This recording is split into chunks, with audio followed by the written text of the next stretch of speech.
you're scared. And you should be. This is not your company anymore. Leave the cheek of CM Punk.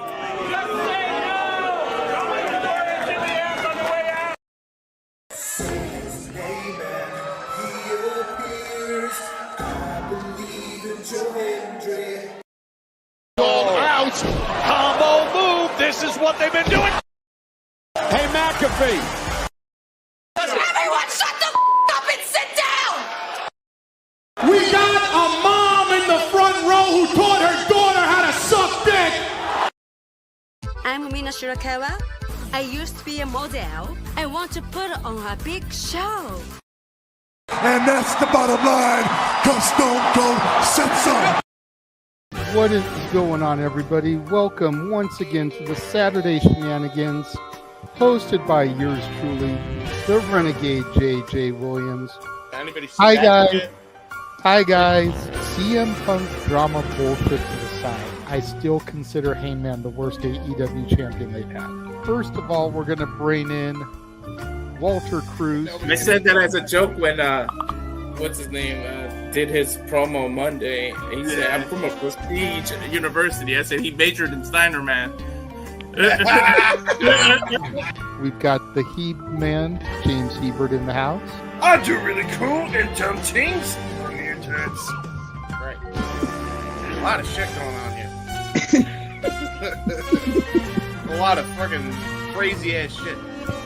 Where is Noah JD? Well, say his name and he appears, because we believe in Noah Foster. Fuck is this intro?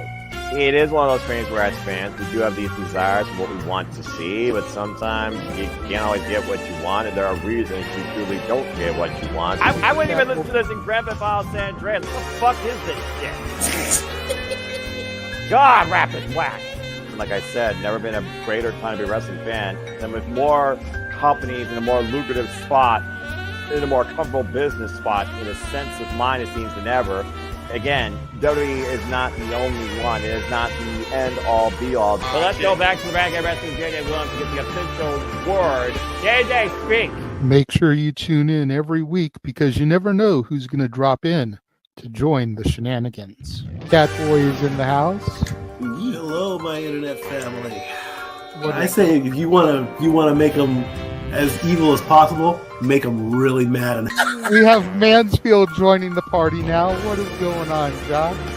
Like I told no one when we were in Cleveland, him joining JCU was just an unfortunate side effect of my shenanigans towards you, JJ.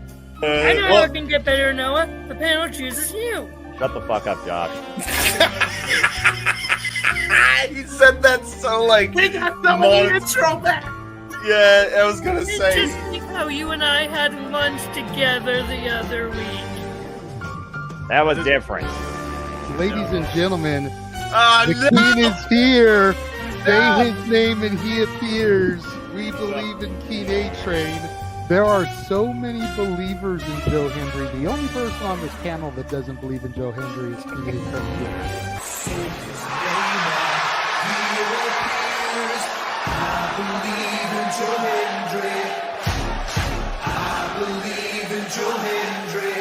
Tell the world why you do not believe in Joe Hendry.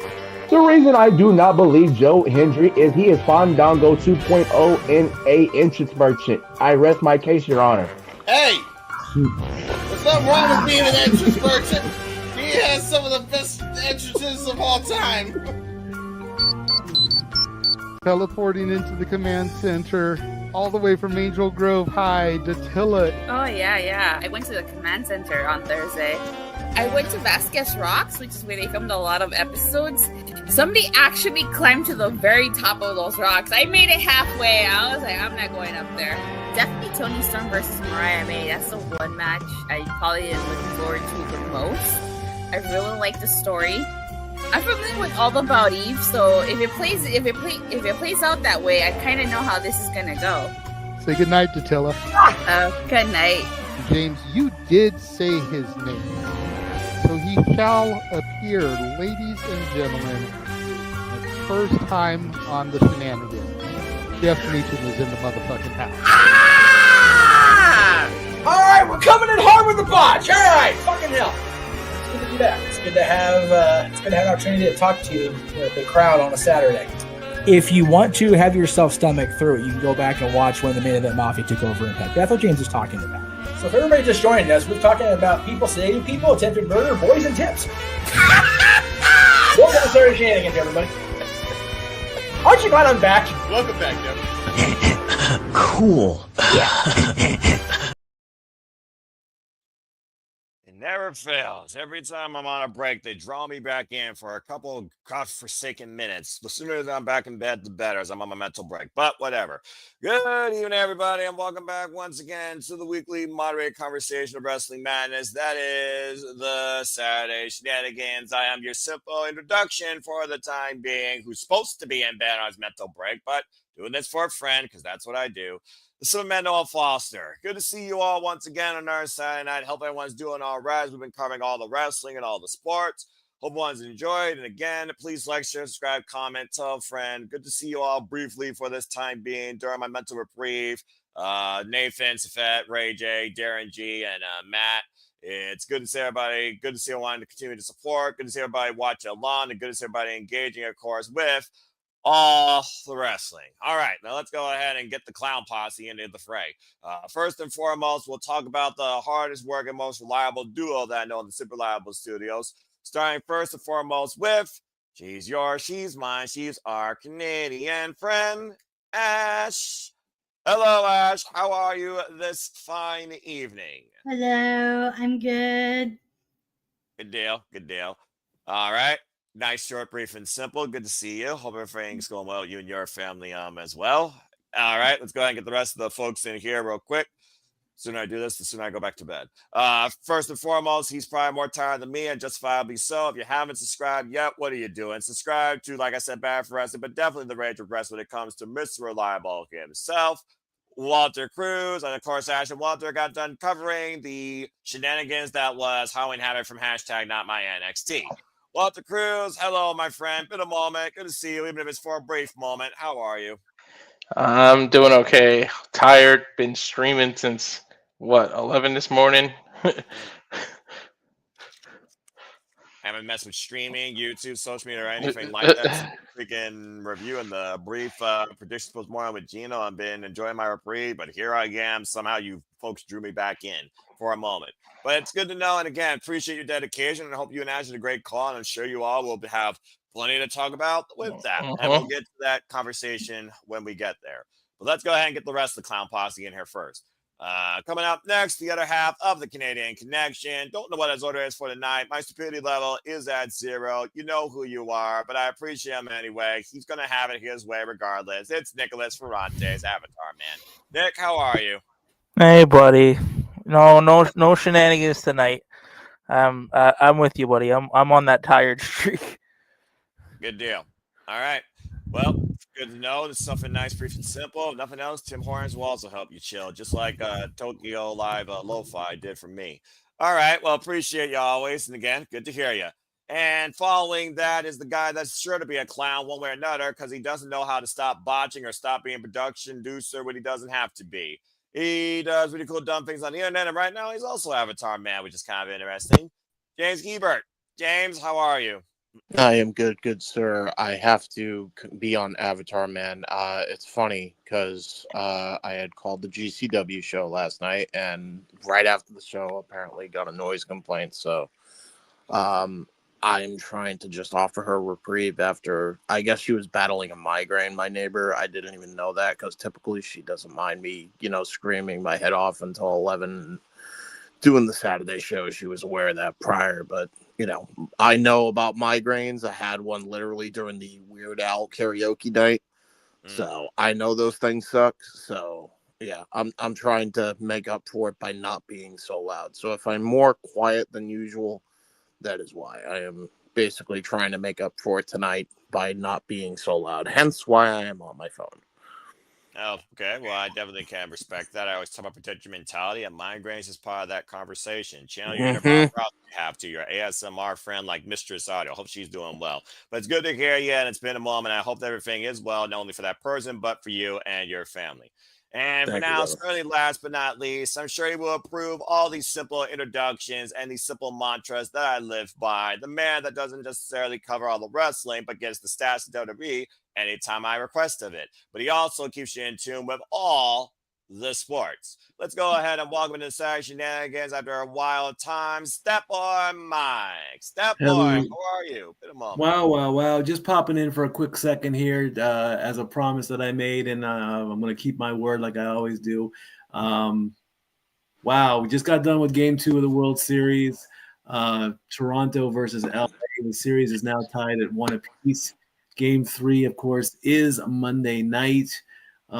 Walter and Nick will be covering that while I'll be covering Week 8 of my continuing coverage of Monday Night Football as the Commanders take on the Chiefs. Of course, Game 1 was very, very exciting. The Blue Jays decided that they wanted to come and play, and they did. They got a 9-run inning in the 6th, opened the game wide up. The Dodgers have decided, well, we're not going to go back into Los Angeles, and we're gonna try and set this thing at home. So I invite everybody here to keep an eye out. On Monday, it's a double performance.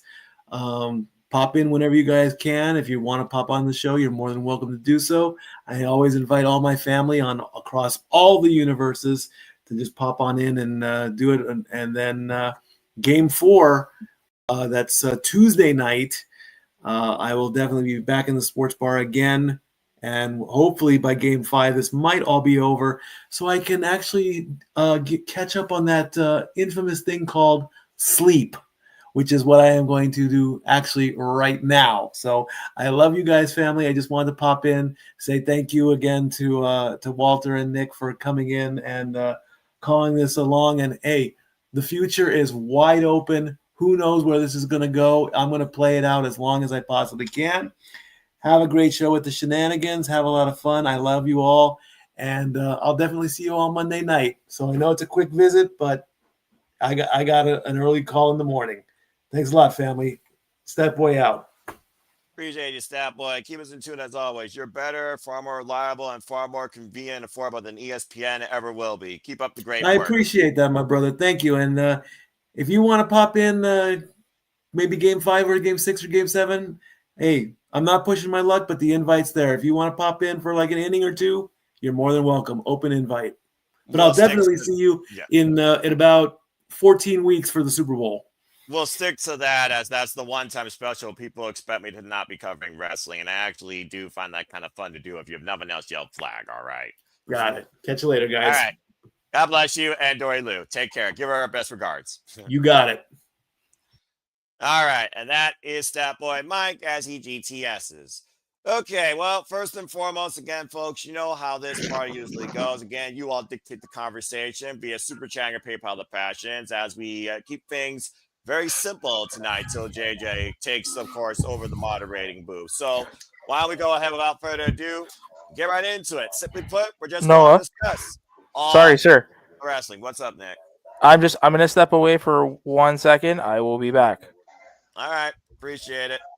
Okay. Well, while he steps away, why don't we go ahead and look back on all the wrestling. The Super Lab Studios has always been continuing to be that reliable coverage towards everything in and out of WWE, NXT, not my NXT, AEW, independent shows, GCW, UFC, and so much more. And I know that we've had quite a unique week. So, again, I don't know when JJ is coming in to relieve me, but why don't we go ahead and just dive right into all that discussion. I think we'll start here with GCW, considering Halloween is next week. We're not covering anything on Halloween. Everyone's going to be doing their own thing. I'll be sleeping. You all might be costuming and trick-or-treating. Whatever. That's your own divot. Let's go ahead and talk about the GCW show that James was so eloquently talking about.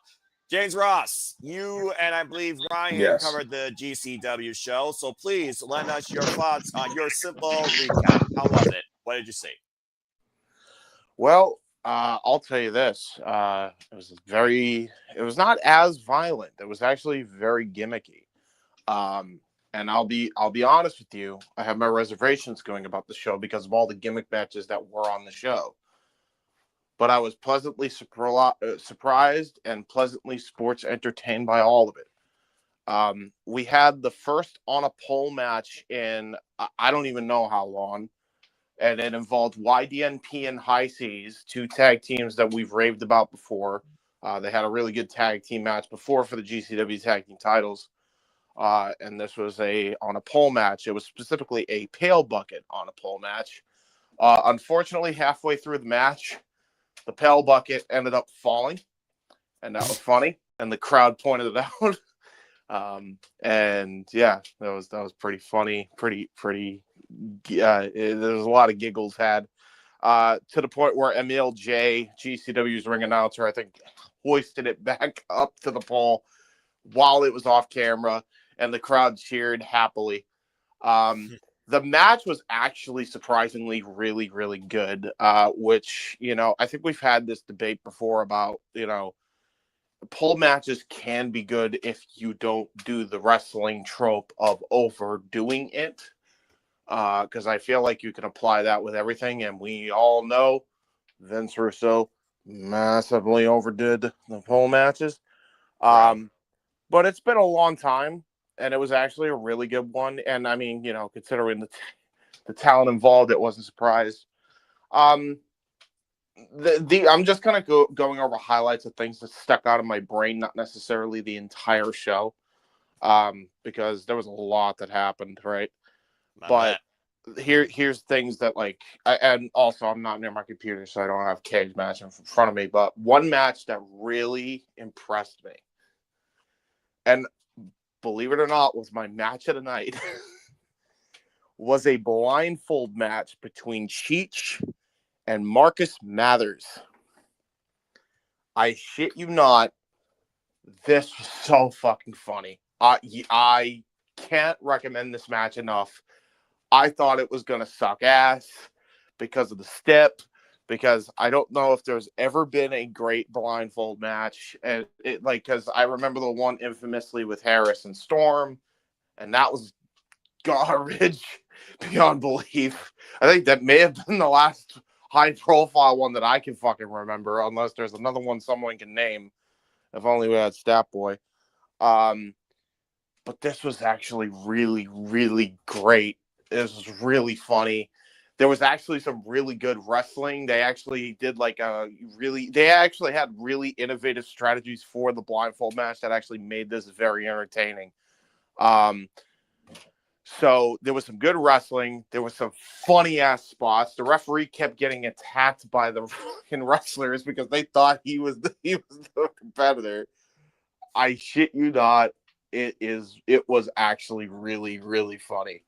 Me and Ryan were busting a gut laughing, and if y'all know Ryan, he likes his fun, but I feel like he likes his serious wrestling more than me, and him and I were both busting a gut laughing at this. So if you need a better ringing endorsement than that, highly recommend this match. This was fucking hilarious, and was actually genuinely my match of the night. First time I think in a while that the jackknife pin won a match in God knows how long. Matt Tremont showed he fought some guy. I was scared. Luckily he did not bleed. This dude Joshua Bishop that he fought was swole as fuck, by the way. Swole as shit. Very, very interesting whole get up there. There was another guy that was swole as fuck that showed up on the show called Isaiah Bronner. He's jacked. These are two power guys that actually know how to be power guys. Want to see more from them. Actually advocated, if GCW watches this, which I guess they do, by the way. Wink, wink. Thank you, JJ. They should definitely team them up, because I think they have a lot of mileage as kind of a dominant big man team. So maybe something to look into there. Isaiah Bronner fought the one called Manders. Everybody knows how I feel about Manders. He's great. They had a hell of a barn burner. They had a lights out match, which for some reason was actually just a last man standing match. Not sure how that works. And Matt, yeah, I don't know. And Matt Tremont and Joshua Bishop had a great doorway to hell match, which was basically just a spooky, scary title for their version of a table match, but it's with doors, and and it was also pinfalls. So but it was fun.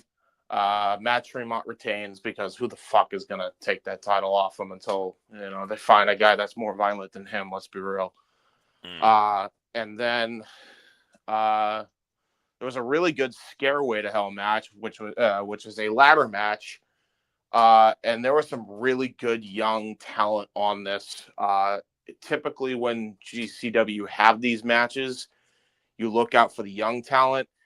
The last time we saw a multi-man match with GCW, it was with Will Cruz making his impactful statement. We showed him doing that Spanish fly and him just being so graceful for a dude his size. We didn't get any big hosses like that. But there was a man, I forget, I think it's Chael Connors and TJ Epics. I believe they're a tag team on the indie circuit around New York, the New York area. They were tremendous. Definitely want to see more of them in the future. Hope we do as well. And Flying Ryan O'Neal is really good too. He was on the last show before this one against Joey Janela. He also showed out here, including doing an effing balcony dive to kick the freaking ladder match off, which was awesome. I thought that was really cool. And we then had a casket match to close out the show. Surprisingly, Shotzi and Emerson J, their Tricker Street fight, which was also highly entertaining, didn't close out the show. It actually semi-mained because this was her production.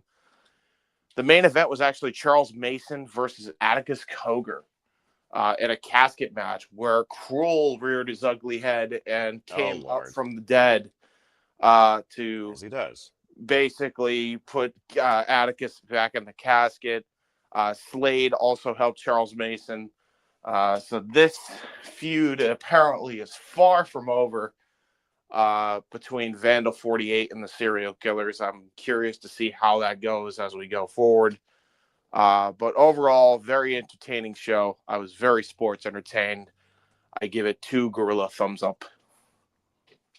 All right. Well, thank you for that simple recap, James Frost. All right. That being said, does anyone want to lend any thoughts towards the GCW House of Horror shows? Did you all spectate, highlight? Were you engaged in the chat or the live stream at all? Chat, I also open this up to you. Ash, I'll start with you. Based on what you heard, were you involved at all in the conversation or watch along or anything like that? Or what's your takeaway? I imagine you're a little bit batty for Halloween trick-or-treating festivities that involve wrestling. I do. I love like these weird gimmick matches. The blindfold match I might check out. What was the match that you said that made you and Ryan laugh?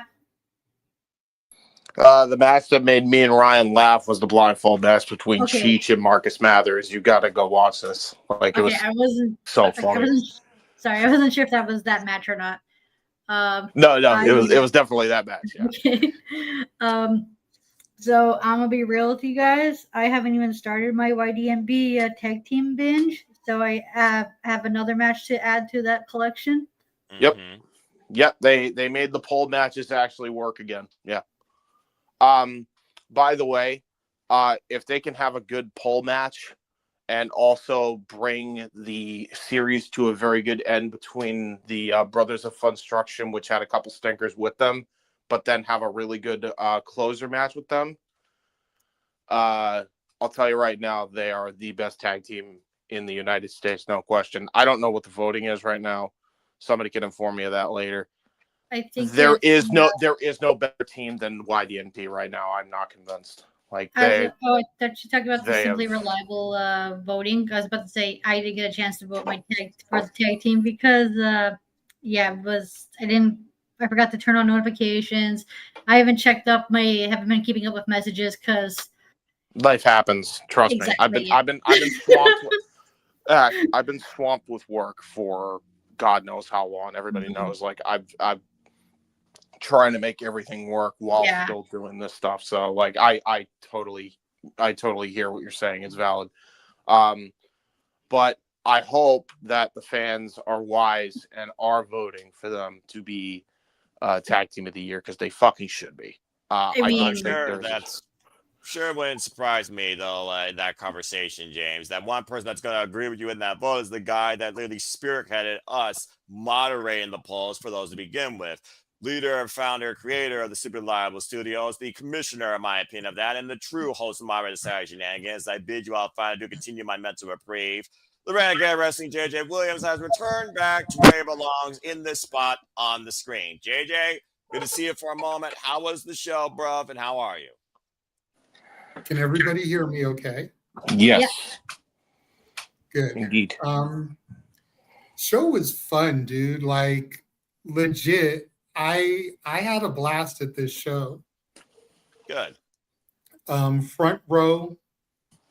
Got to high five most of the babyface girls as they came by.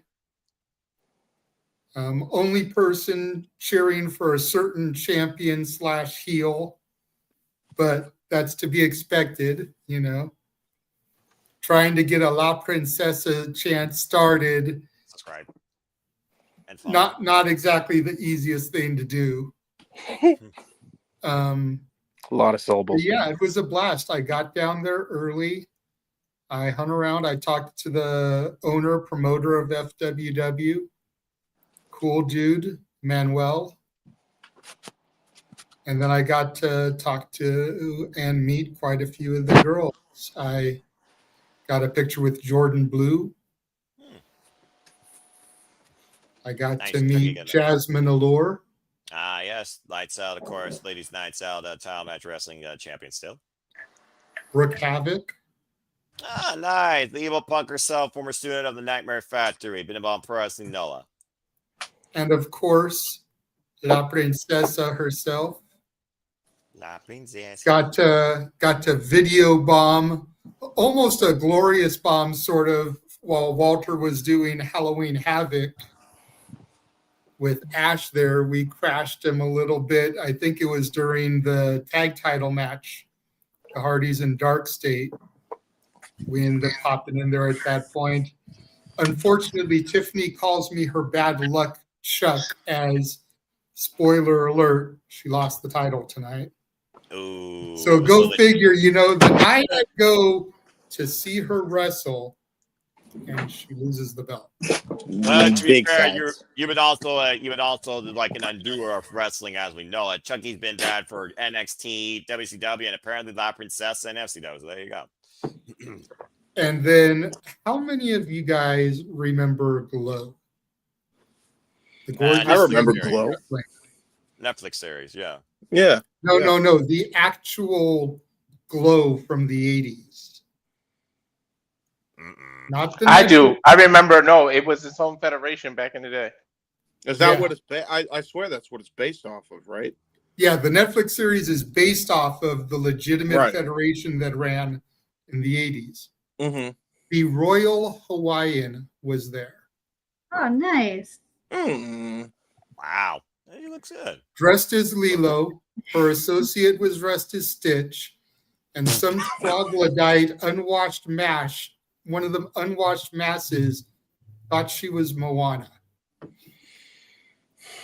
What the fuck are we doing? Hold up, Ash, keep that face palm going. Everybody, on the count of three, you know what word to say or type. Ready? 1, 2, 3. Botch. Big botch. I have my hands in my head as I heard that. Holy shit. JJ, I'm ashamed of you on so many levels right now. It wasn't What? him. I'm not the one that called her Yeah, I was Moana. about to say, I knew Noah, who she was. Noah, it Some wasn't other him. fan there called her Moana. Oh, okay. Well, that fan's a brain dead. Come idiot. on now, Apparently- you're talking to a dude with a very rare Disney duck on his arm. I knew Okay, fair exactly who she was supposed to be, okay? All right, very And good. Lilo yeah, and well, Stitch that ain't person, even my that favorite person should be movie. shamed. That person should be shamed for life. Simple as that. The ultimate botch I've ever heard. Womp womp. Everyone knows the difference between Moana and Lilo. It's bounds of differences. That's never going to be a crossover. Where's the price of right failure sound when we need it though? I guess that's justified. There we go. But yeah, it was a good show. It was a lot of fun. Gave the business card to quite a few of the girls. So hopefully, fingers crossed here, we'll get some interviews out of those. The Royal Hawaiian added me instantly. Wow. So definitely should be getting that coming sooner rather than later. Brooke seemed very interested. Jasmine seemed very interested. A girl I didn't get a picture with, her name is Fallen Gray. It's spelled like Fallon, but she pronounces it Fallen. Descending from the heavens to raise hell is her little tagline there. Interesting. Twist on Falling Grace.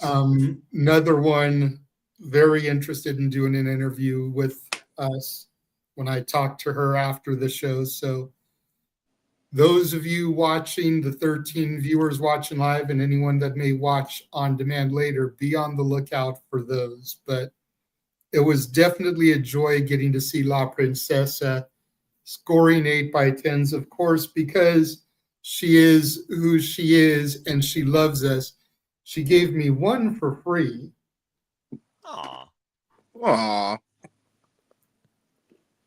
She wrote on the back, "You are the best, JJ. Bad luck, Chuck. Kisses and hugs." Oh, there you go. See, love for the bad See luck. it there, and then, of course, I had to purchase one of her 8x10s, and I'm sure Walter probably would have picked the same one there. Her bikini shoot that she did. TVMA. Yep, got me a Jasmine Blue 8x10 and got me a Jasmine Allure 8x10. Missed 3 belts here. Very good. Very good. But yeah, so Noah, thank you very much for covering me.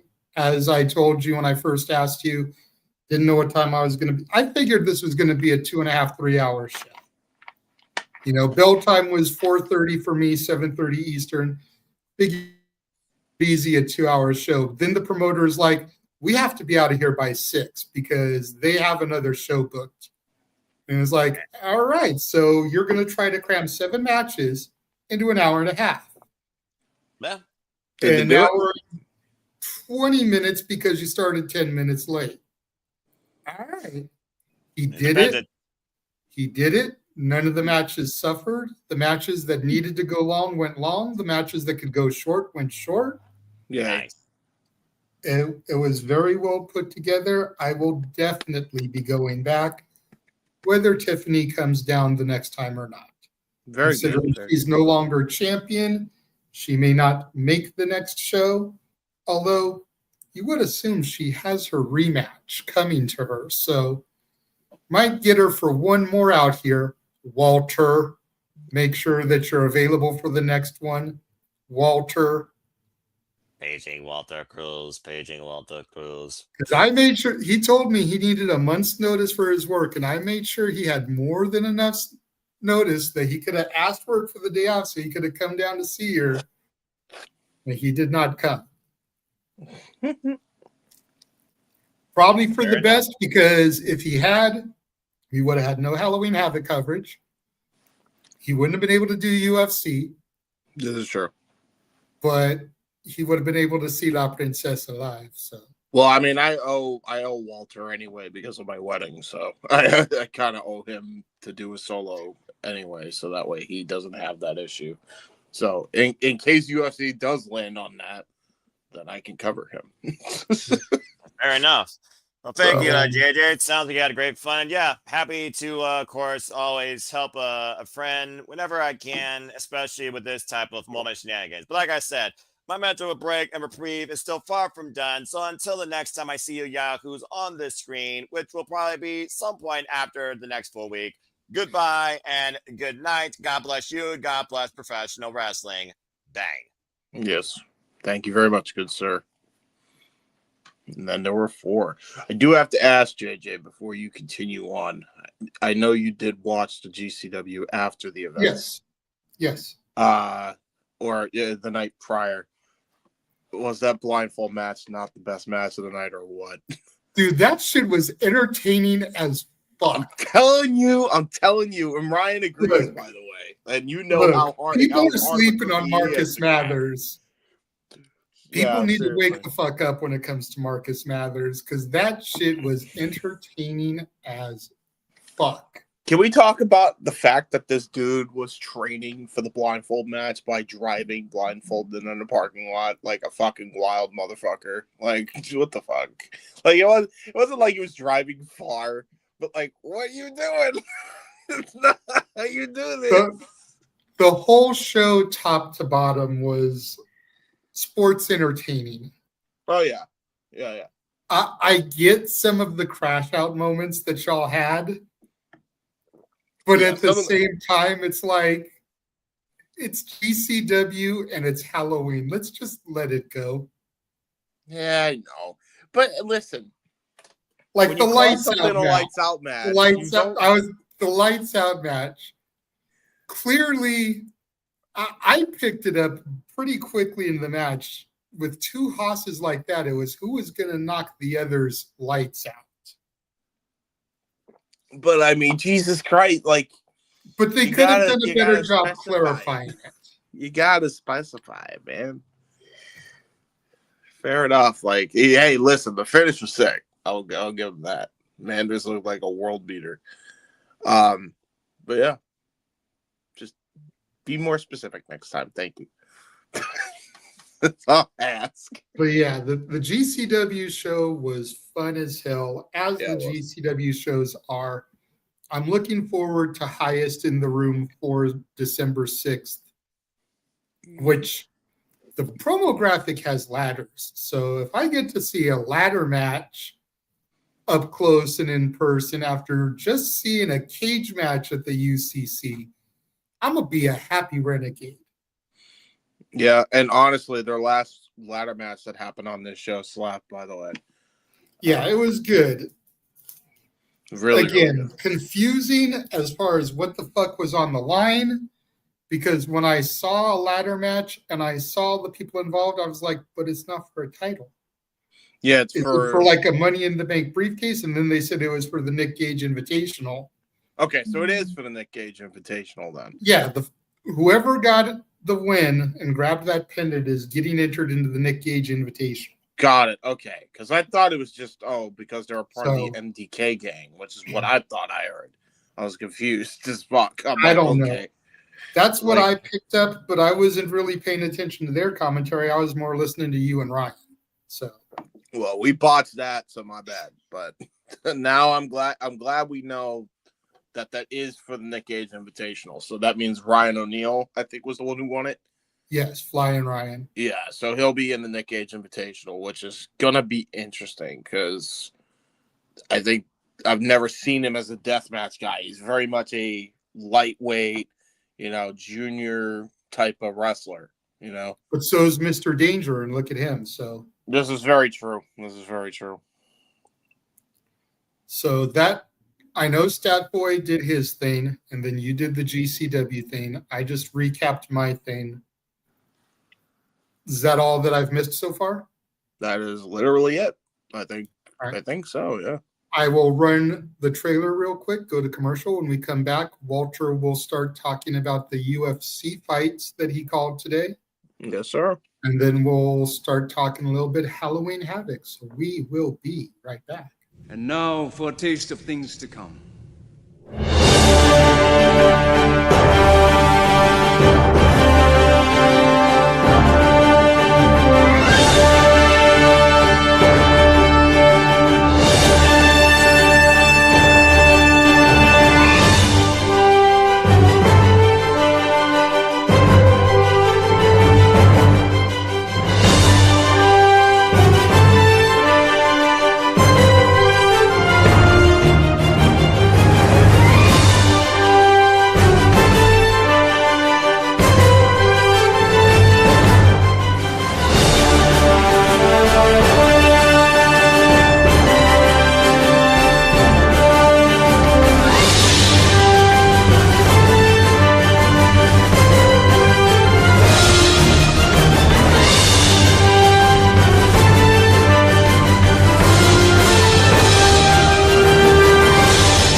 botch. Mike was muted. All the professional wrestling and more.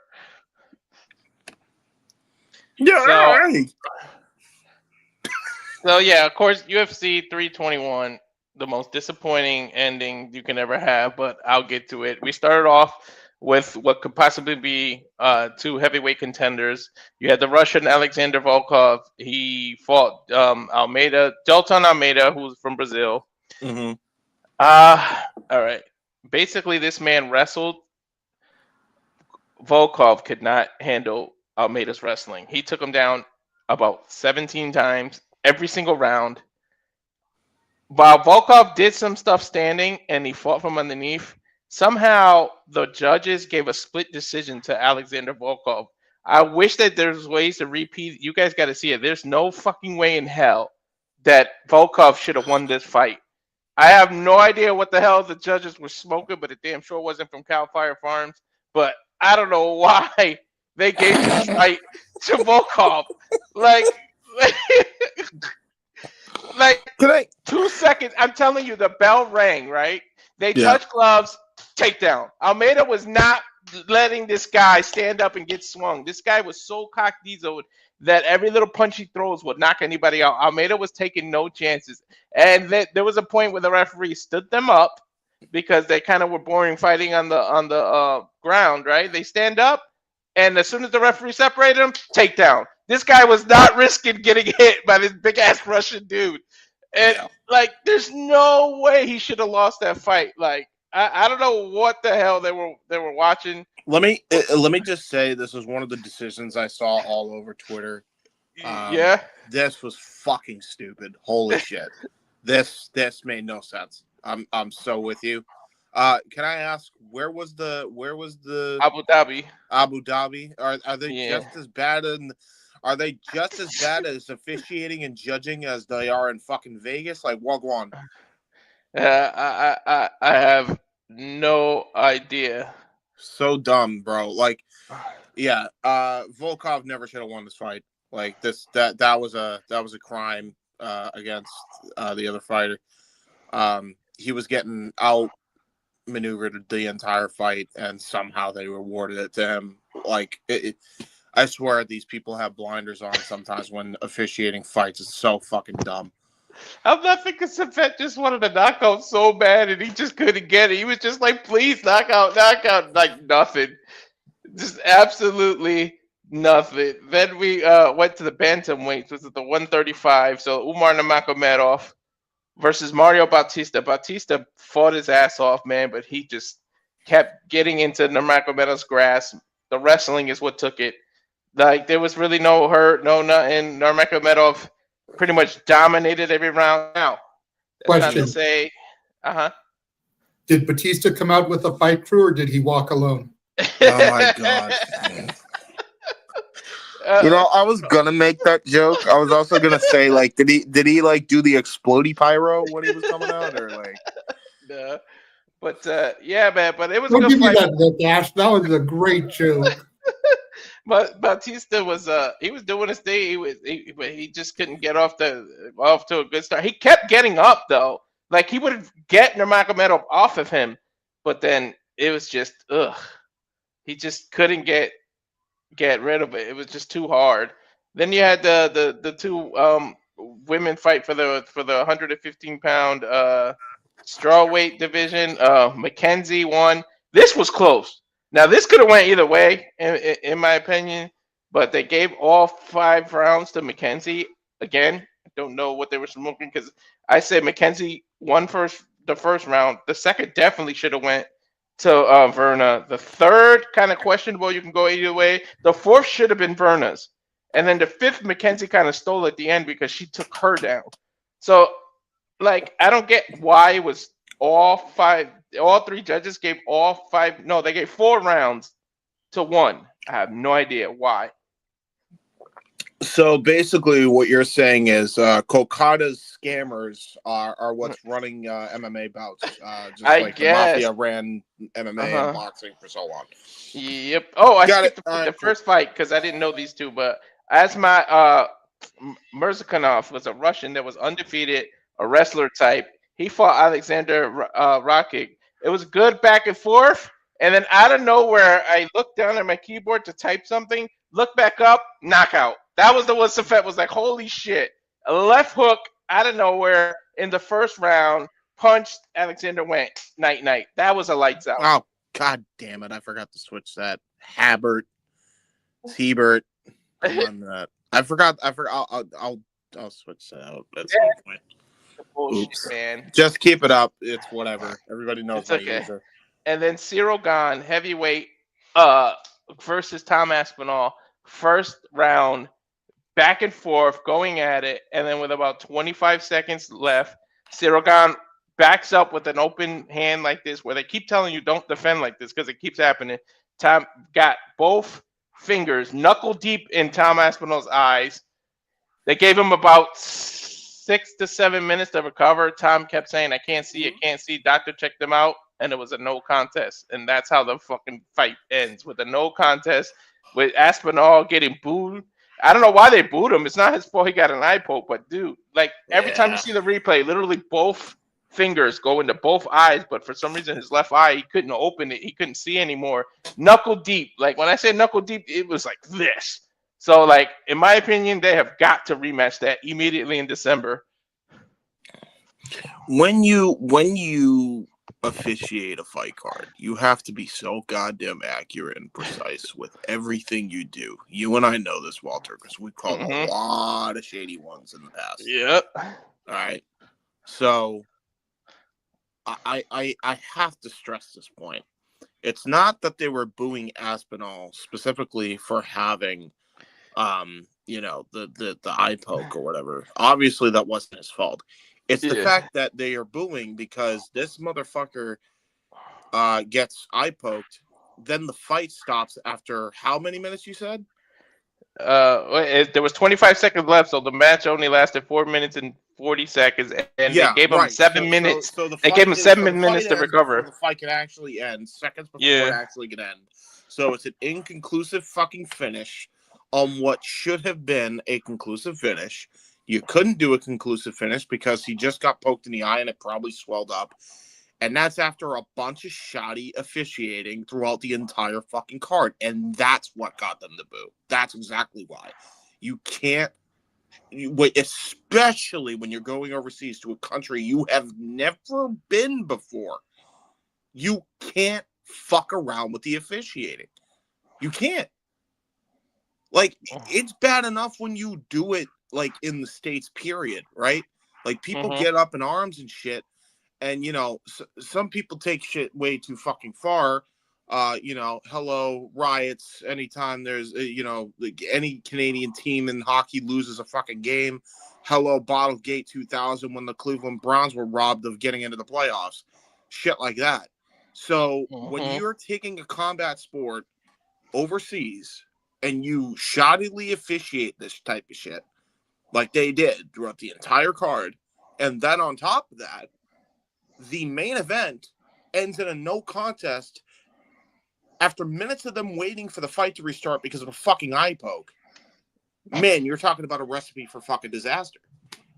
This is why you got to make sure your ducks are in a row, especially on the officiating.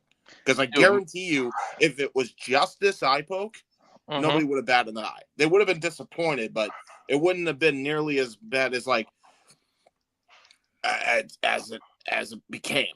But because of the shoddy officiating on top of it, people were just like, I am over this. And mind you, like, I don't know about Abu Dhabi's prices and stuff, but in America, a UFC fight, dude, you're not getting in for less than $1,500. So just imagine paying all that just to get all that shoddy officiating and then end in an eye poke. And the next one's in Madison Square Garden. You know those prices are going to be crazy. Yep, 100%. Yeah, this was not a W for UFC, which is funny because we just saw a W from Dana White with the Zuffa boxing not too long ago, and I heard the last event was like really good for UFC as well, and then it is just a 180 here. It's like everything just went belly up. Yeah, I mean, the fight of the night, the women were going back and forth. I don't agree. I don't agree with Mackenzie winning unanimously, but I think she won. It's just like, damn, Berna could have won at least 2 of those rounds. But Yeah, like the officiating needs to be improved, and like if my theory is this, and I understand trying to maintain integrity, but if you're going to go overseas, just make it easier on yourselves and bring over fucking U.S. officials to officiate these fucking fights next time. Because obviously they brought in some sort of, you know, government officiated like fight scores or whatever, because that's what they do anywhere they go. And obviously that was a fucking disaster here. So I would not trust the Indian government again to you know, rely on getting proper officiating, especially from judges. So I don't know. They got to do something because I mean, so I stayed off of Twitter and stuff. The only thing I was doing was like sharing the links. You said that you saw that them talking about how can Volkov have won. Yep. Yeah, that was just, I don't know how the hell he won. I'm interested to they see. were complaining about the officiating the whole fucking show. Like it was bad. I usually watch the press conference, but obviously I was busy as hell today. So I want to see what Dana White said in the press conference. Are you telling me he didn't take a page out of Paul Levesque's book and cancel all press scrums after a controversial night? Oh. No, they always do it. They announce the numbers because the prelim has some I know. things. I know you were, but I wasn't. You know, I didn't air prelims when I watched. There was 2 head kick KOs, a bloody mess fight. The prelims were better than what you actually paid for. That's the damn shame. That's pretty bad. I feel like that's the way it usually is, though, because the prelim fighters are trying to show you that they deserve to be on that main card. Yeah, they want you to recognize them. Yeah, it's like going to an independent game or a minor league game. It's like, you know, they're trying to show you they deserve to be on those stages. Yep. So the prelim fighters are like, okay, you're about to get a bunch of bullshit. I'm gonna show you why I should have been on the main card. Well, maybe if that bloody mess that you talked about had been on there instead of the fucking less than 5-minute eye poke, people wouldn't have been booing. Yep. True that. Yeah, I'm with Walter. This was not a good night for the UFC. I would morning, because you got to remember Walter and I are in Cali, so he saw that at 11 a.m. Oh God, I feel bad for you, bro. Jesus Christ. I definitely want to see what he said on the media screen. I can't wait. Shit, I gotta wait till tomorrow. Damn it, I'm not gonna have no internet all night. Oh well. Wait, how are you on with us now? Because it doesn't start till like 10 o'clock my time. They're like fucking with the internet. They did it last night too. In the middle of my brother came over, my nephew was staying over. We're like, hey, let's watch a movie. We turn on the movie. Netflix is like, And then I look and my fucking router is red light. And you know they email you a week ahead, but fuck, I can't even remember what I did an hour ago. I'm not gonna remember a week ago. I hear that, brother. Shit. But all right, well. It sounds like there were some highs and lows on the UFC show. Mostly lows, yes. Yeah, mostly lows. Thankfully, GCW had some highs. Most people are probably high. And now we're going to go into Halloween Havoc, which brought our Canadian friend, Ash, to the commentary booth to help out. So we'll go to you first, Ash. What were your overall thoughts on Halloween Havoc? Are you as not my NXT as Noah is? Were you sports entertained? Because this almost had a Forbidden Door-esque feel to it, because you had Leon Slater teaming with Javon Evans. You had Mr. Iguana and La Parka on the show. You had El Hijo del Dr. Wagner Jr. on the show. You had a nice little, melting pot of WWE's different partnerships on the show here. So what were your thoughts? I really enjoyed this show. There's like a couple title changes that surprised me. Ooh. And there's like a couple tag teams that I might be interested in watching, and it just like it got to the point where I'm like, oh fuck, I'm getting sucked into the NXT vortex. Why do you say it like that? She Why said do you it. She say, said, I'm getting "Oh, sucked fuck"? in. She was like, I'm getting sucked in. I was like, yeah, I told you. There's no way you're going to be on a call with me and not start saying, oh, this is my NXT. I mean it like playfully because I already have a hard enough time juggling between Raw, SmackDown, Dynamite, sometimes Collision, and whatever the fuck New Japan has on at the moment. This is fair. Now here I am trying to cram NXT in that shit. Fair enough. Fair enough. Well, do you watch Ring of Honor? No. Do you watch TNA? No. So there you go. Watch it on Thursdays. Don't worry about having to watch it live. This is true. Watch it later. Yeah. After all, Datilla doesn't work Tuesdays, so you don't have to watch it on Tuesday night. This is fair. You could don't have, watch, and you're in Canada, so you get it on Netflix, right? Yeah, I can watch it on my phone anytime, any place, anywhere. So you See, should so make there you go. you should make Thursday your designated watch wrestling day. That's what you should do. Well, no, because then she's gonna get overloaded trying to watch everything on maybe Thursday. Yeah, I guess so. Well, at least 2 shows. But yeah, I mean, if she watches Raw on Monday, Dynamite on Wednesday, SmackDown on Friday, assuming her work schedule allows it, and then either watches NXT when it's live or on Thursday. NXT isn't something you have to watch live. No. Hell, half of us that cover it on the streams don't watch it live because we've got the digital streaming platforms instead of regular cable. So we've got to wait for it to be loaded next day on the CW app. I actually got lucky in the hotel room where I've been in all week. They had CW, so I watched NXT at 8 o'clock on Tuesday. Nice.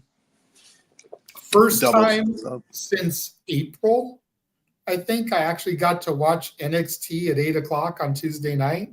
Didn't have to wait till the next day. But I mean,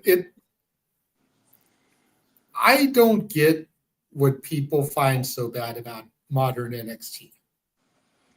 And granted, I admit, and I've said it numerous times, I didn't come into the black and gold era. So I didn't see it at the Attitude Era, so to speak. At its prime, at its peak. I came into it afterwards. I came into it during the Ruthless Aggression era, or the PG era. And it's like, what I saw was enough to keep me captivated, was enough to keep me coming back, was enough to keep me tuning in every week. Can't be that horrible. Is it what it used to be? No. Because now I've seen some of the black and gold. I've got DVDs, I've seen some of that stuff. Best of Takeover, the inception of NXT, but I also am going to hold a little bit of fondness for the modern era because that's when I came into it, Yeah. So I'm glad you enjoyed it.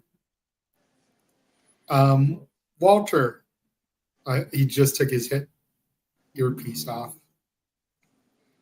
He's back. He back. I'm back. My wife just called me, I guess, to tell the son to go up the hill and meet her at the car. See, and here comes Datilla in the chat. I feel like current NXT, sometimes it's a hit or a miss. That's how I feel about modern TNA. I feel it's very much the same, and it's not because it's co-branded with NXT. I was feeling that before the partnership really began. Yes. There's some weeks on TNA where it's a really good show, and there's some weeks where I'm like, what the fuck am I sitting through for 2 hours? But it's better than where it was 10 years ago. Yeah, this is true. So it's regardless of whether the episodes are hit or miss, it's better than it was a decade ago. Current NXT is better than what it was when I came into it during the Rainbow Bride era. So in my perspective, I've kind of seen NXT on an upwards tick, because I came in when it was supposedly the lowest of the lows. Yeah, and it was. I remember Noah and James did a watch along for a New Year's Evil, and they were like, "We're never doing NXT again." Dude, the Because Dyad, it was that bad of a the show for Dyad them, was and the they're fucking both black and gold NXTs. Yeah, dude, the Dyad's what did it for me. That faction, like that easily held back the fucking GYV, and they still haven't recovered from that fucking time period. And they're in a new company now. It's like that shit sucks. So that almost makes you wonder: was it that angle, or is it them? No, it was definitely the angle. I don't know though, bro, because well, to be fair, they're also like running. For lack of a better phrase, they were nobodies before they signed to WWE and NXT and NXT UK. Yeah, they had slight buzz, but nobody knew who they were. They failed to get over in WWE. They are failing to get over so bad in AEW that they're not even on AEW. They're in Ring of Honor, and they're barely in Ring of Honor. To be fair, I think their priorities have been all in their like wrestling school, I think. And that's great, but why are their priorities in the wrestling school? If they were getting over probably and because getting they're featured more on TV, they wouldn't have to put all their energy in the wrestling school. Yeah. So, to be fair, so that's why I'm wondering: was it a WWE thing or is it a GYV thing? I think, and it really depends on certain people, right? Because I feel that company can suck the life out of you sometimes. We've seen that happen to countless talent over the years, and their passion just gets sucked out of it. So I always go to it's a both and. I don't think it's an either or thing. Because you're right ultimately in that, hey, like, pick yourself back up, dust yourself off. What are we doing? You know? But James, we've also seen countless talents go to other promotions and completely reinvent themselves. This is also fair. Yeah. I mean, look at Ash by Elegance. Look at Mercedes Moné. Look at Matt Cardona. Cardona's in slums again, but yeah. But is he really? A little bit. Look at AJ Francis. Thank you, Datilla. Look at Mustafa Ali. Yep. Yeah, that's fair. I was about to add on to that point because I think it was like Friday. You were in this space, but I'm not sure if you were here for this conversation in Advocate Space on Friday. Yeah. He mentioned, like, I think it was like Stampede who mentioned this, that it could just be a company thing where a person will get over in another company because of the way they're run, but they won't get over elsewhere. Like, that's probably why the GYD is how they are, because over in England they were over as fucking Progress and Rev Pro, but sometimes that doesn't always translate very well to Japan or Canada and the US. I will say this. James, I will say this much. James. Okay.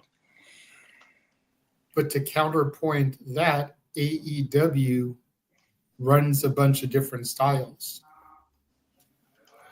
If there was any major company where that style should be able to translate, it's to the diehard AEW crowd. And if it's not translating to the diehard AEW crowd, it may just be a GYV thing. I'll say this, and you know what? At this point, this is the hot take. So fuck it. I think James Drake is a fucking bum. I think he's the one holding Zach Gibson back. I think Zach Gibson has way more upside than fucking James Drake does. And if you don't know what I mean by that, watch his work during the UK tournament, the second one for the UK title, I think, opportunity at the time. He was fantastic during that whole tournament. He showed he had the chops. And how does NXT reward him? By pairing him up with James Drake and calling them the Grizzled Young Veterans. To be fair, they would call that in progress too, though. Yeah, I get that, but it's like at some point, like he showed he's not a tag team guy in that tournament, and now here he is back into this thing because he's his friend or whatever, and like, what has it really gotten Zach Gibson at all? Like, realistically, if you look at Zach Gibson and what he did in the UK tournament, and now he's in AEW, dude should be in a fucking faction with MJF if nothing else, if not outright feuding with him if MJF was still babyface. That's how good he fucking was on the mic. And instead, he's still with Drake. I know this is a side conversation, but I never got the fucking hype with James Drake. I never did. That's fair. I think he does Drake is the one with great. hair. He's the bald one. He Gibson's does. the bald one. Okay. He's the one with hair. Like he is great at doing the moves, but everybody can fucking do a great move. Everybody in every company is able to do these moves now. It's not special. Zach Gibson was special. He stood out. He can talk. He's the talker of the team. Which means he is the better fucking... He is the Shawn Michaels while James Drake is the Marty Jannetty. He's never been able to break out because this dude is a fucking bum.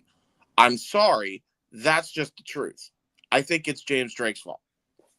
I was about to say it. The reason why I went like this with my slippers is because Zach Gibson had such a good... strong heel heat over in the UK, where every time he would go on the show, everybody would be like, "Take your shoes off if you hate Zach Gibson." Dude, he was great. Yeah, if you hate Gibson, shoes off. It was the fad in NXT UK. Yeah, It was fantastic, and nothing since. And then the dyad just diluted him even more. Really, like it didn't help. I'm not saying like. And part of it is on Zach. I'll say that too, because at some point you just got to cut the fucking dead weight out, you know. And Zach James Drake has not helped him. Like this dude should be a single star, and he has been relegated to this tag team for God knows how long. So apparently, even before NXT UK was a thing. So anyway, side topic over. My apologies.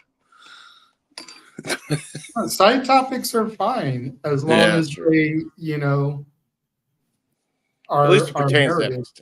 Yeah, at least they pertain to NXT to an extent. So Walter, what were your thoughts on tonight's Halloween Havoc show? I liked it, especially so we started right with the high flying. We started with Javon Evans and Leon Slater versus La Parka, Mr. Iguana. All four faces. They're dancing, mocking each other. What made the match was Evans and Slater's ability to react to Layeska like it was an actual threat, like something was wrong. Like the way they reacted to the puppet, and like they didn't want to touch it. And when he would throw the puppet, they would like release it, and they would get tackled by it. They would get smacked in the face by it. Like the shit was hilarious. I think Leon and Evans really deserve credit just for their acting. Like Layeska is over, and yes, that's Mr. Iguana's thing. But it takes two to tango. If the other wrestler in the ring with Mr. Iguana can't sell what they're doing with Layeska, it doesn't work. And the shit worked to chef's kiss perfection. Like the match was hilarious. And speaking of not working, as we're talking about NXT, Dattila has joined the room. Hello. Oh my fucking Go god. figure, the person who doesn't cover NXT has joined us for the NXT conversation. Oh. Yeah. No. Run, Datilla. Run while you can. They almost got me. They almost got you with what? So I was watching NXT, so I shit. covered the NXT show, and I made a comment throughout the show being like, "Wow, this is really good. I might have to start watching weekly." Yeah, you just put your foot in your mouth with that one. Yeah, big time. Like, no, I didn't just put my foot in my mouth.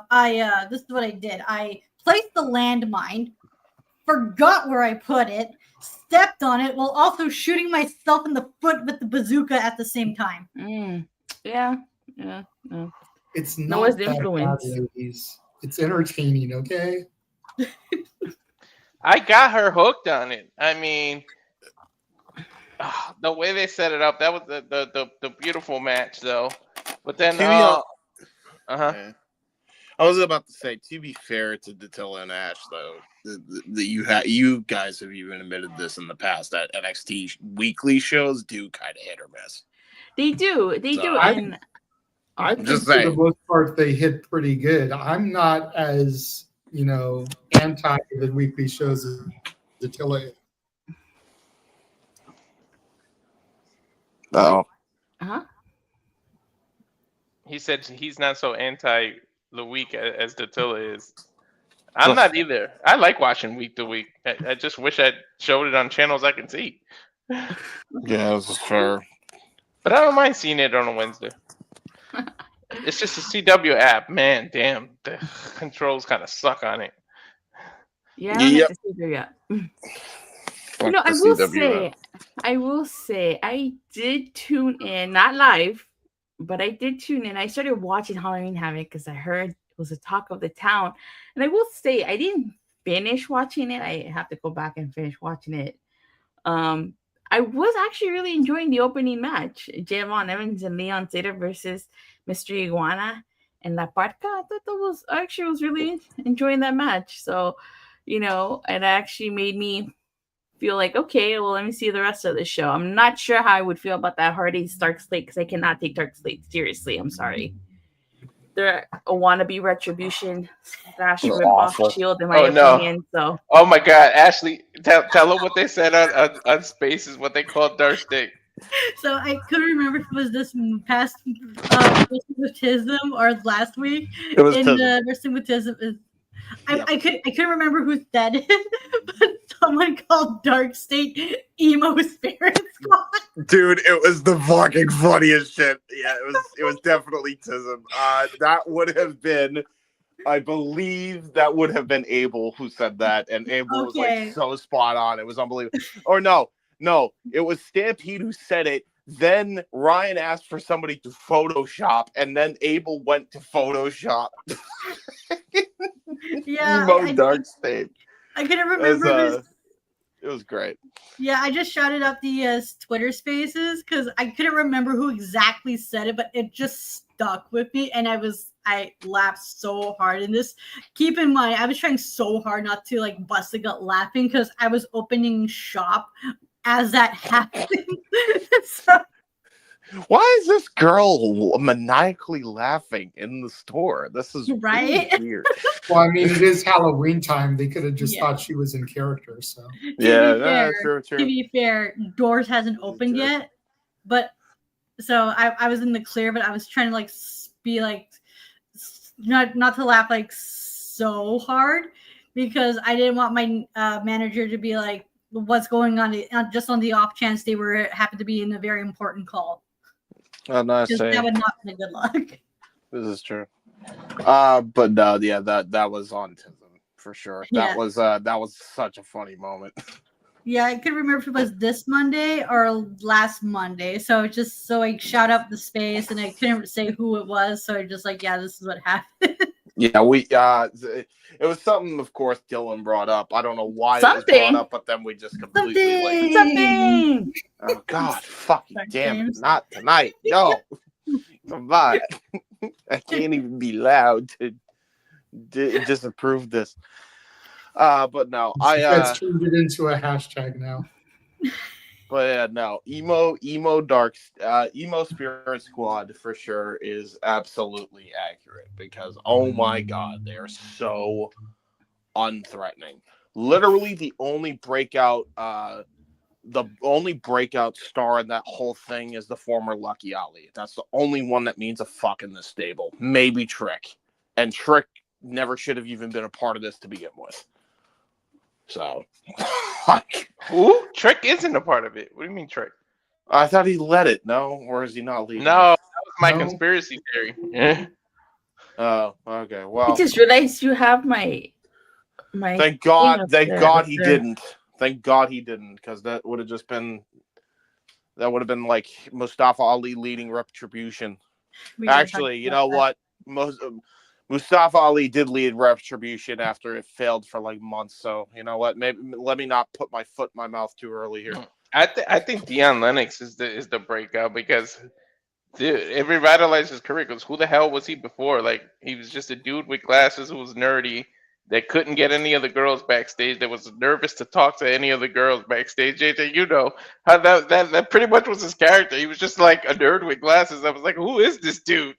And like girls would kind of flirt with him, and it would go over his head. He wouldn't know that girls liked him. Like it was just where the hell was he going? So I feel like this renewed him or revived him. Has he improved on his girl catching game? That's the real question. He hasn't been like around the girls that much because most of the NXT roster don't want to fuck with Dark State. Because they're emo Spirit Squad. So obviously it hasn't really fucking helped him, Walter. I think that's completely the opposite. It's helped him get over it, is what I'm saying. But you never know. There's some females that like to be on the dark side. You never know if there's a female coming to Dark State. Hi, I'm an emo person. Well, but I don't am give too. a fuck with Dark State, so it's like having them called the emo Spirit Squad. As funny as it is, it just kind of hurt. Well, since you and I are emos, Ash, I'm gonna say a joke real quick. How many emos does it take to screw in a light bulb?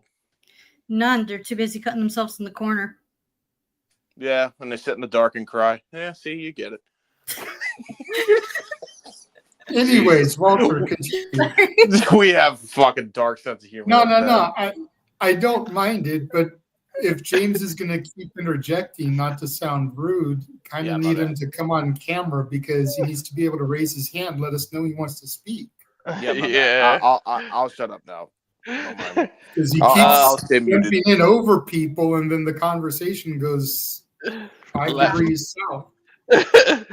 But I told Ash I would let her she took notes, and I would let her give some of the reviews and stuff and talk about the matches since I talked so much today. So that was Javon. I think next was Eholder Wagner and All Eagle. So I'll let I'm not trying to host a show or anything and take it from JJ, but I was telling Ash I'm gonna let you take notes because she was taking notes. I was like, man, you're so detailed. I'm gonna let you do the detailed review.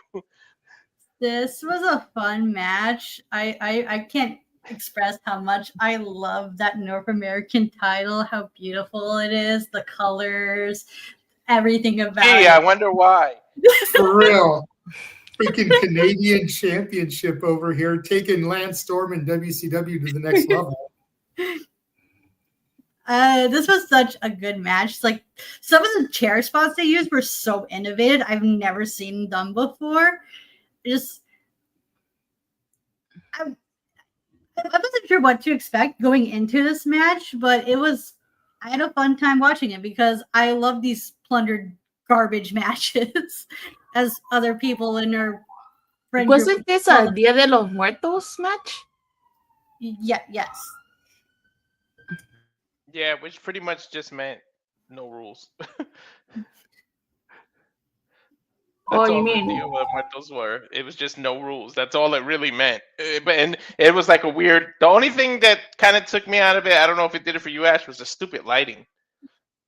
Yeah, I at first it bugged me, but then as the match progressed, I didn't even really notice because of like how into the match I got. So it basically became a non-factor. Yes, the match could progress. I Yeah, it forgot wasn't that as Jim bad as the Mountain Dew. What was it? Pitch Black. It wasn't that Black bad, but match, yeah, yeah, it was. or the Fiend match at Hell in the Cell in 2019 with the freaking Yeah. red lighting. Mm-hmm. But yeah, those spots with the trash you were talking about.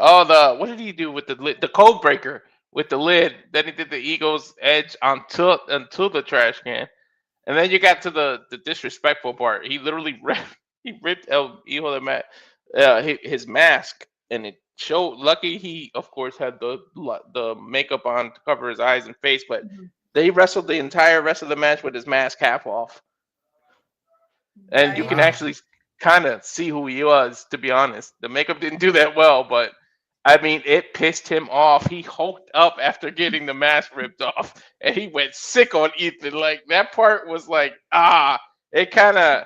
It's not excuses, but it's like, okay, it's kind of worth getting his mask ripped off if you were going to let him go in this tirade where he just picked up everything in sight, beat the shit out of Ethan Page for ripping his mask off. So, and then that Frankensteiner got into, that was the chair spot she was talking about. And I don't know what's going on. It happened with Leon. There was like an obsession with rear ends today. Like they set up the chair.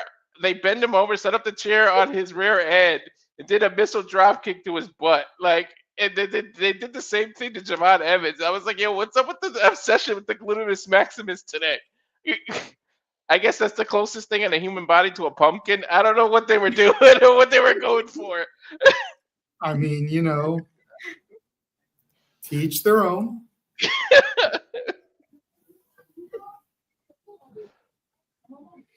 Then what did it end with the avalanche twisted grin off the corner, right onto the trash can, and then that's what got Ethan Page to retain. Okay. And then they set up something backstage. You heard it more. I had my feet down, but it was Kalani Jordan and Jordan Grace. So if you want to talk about that, Ash, because you actually heard what they said. So basically, what they did in backstage, they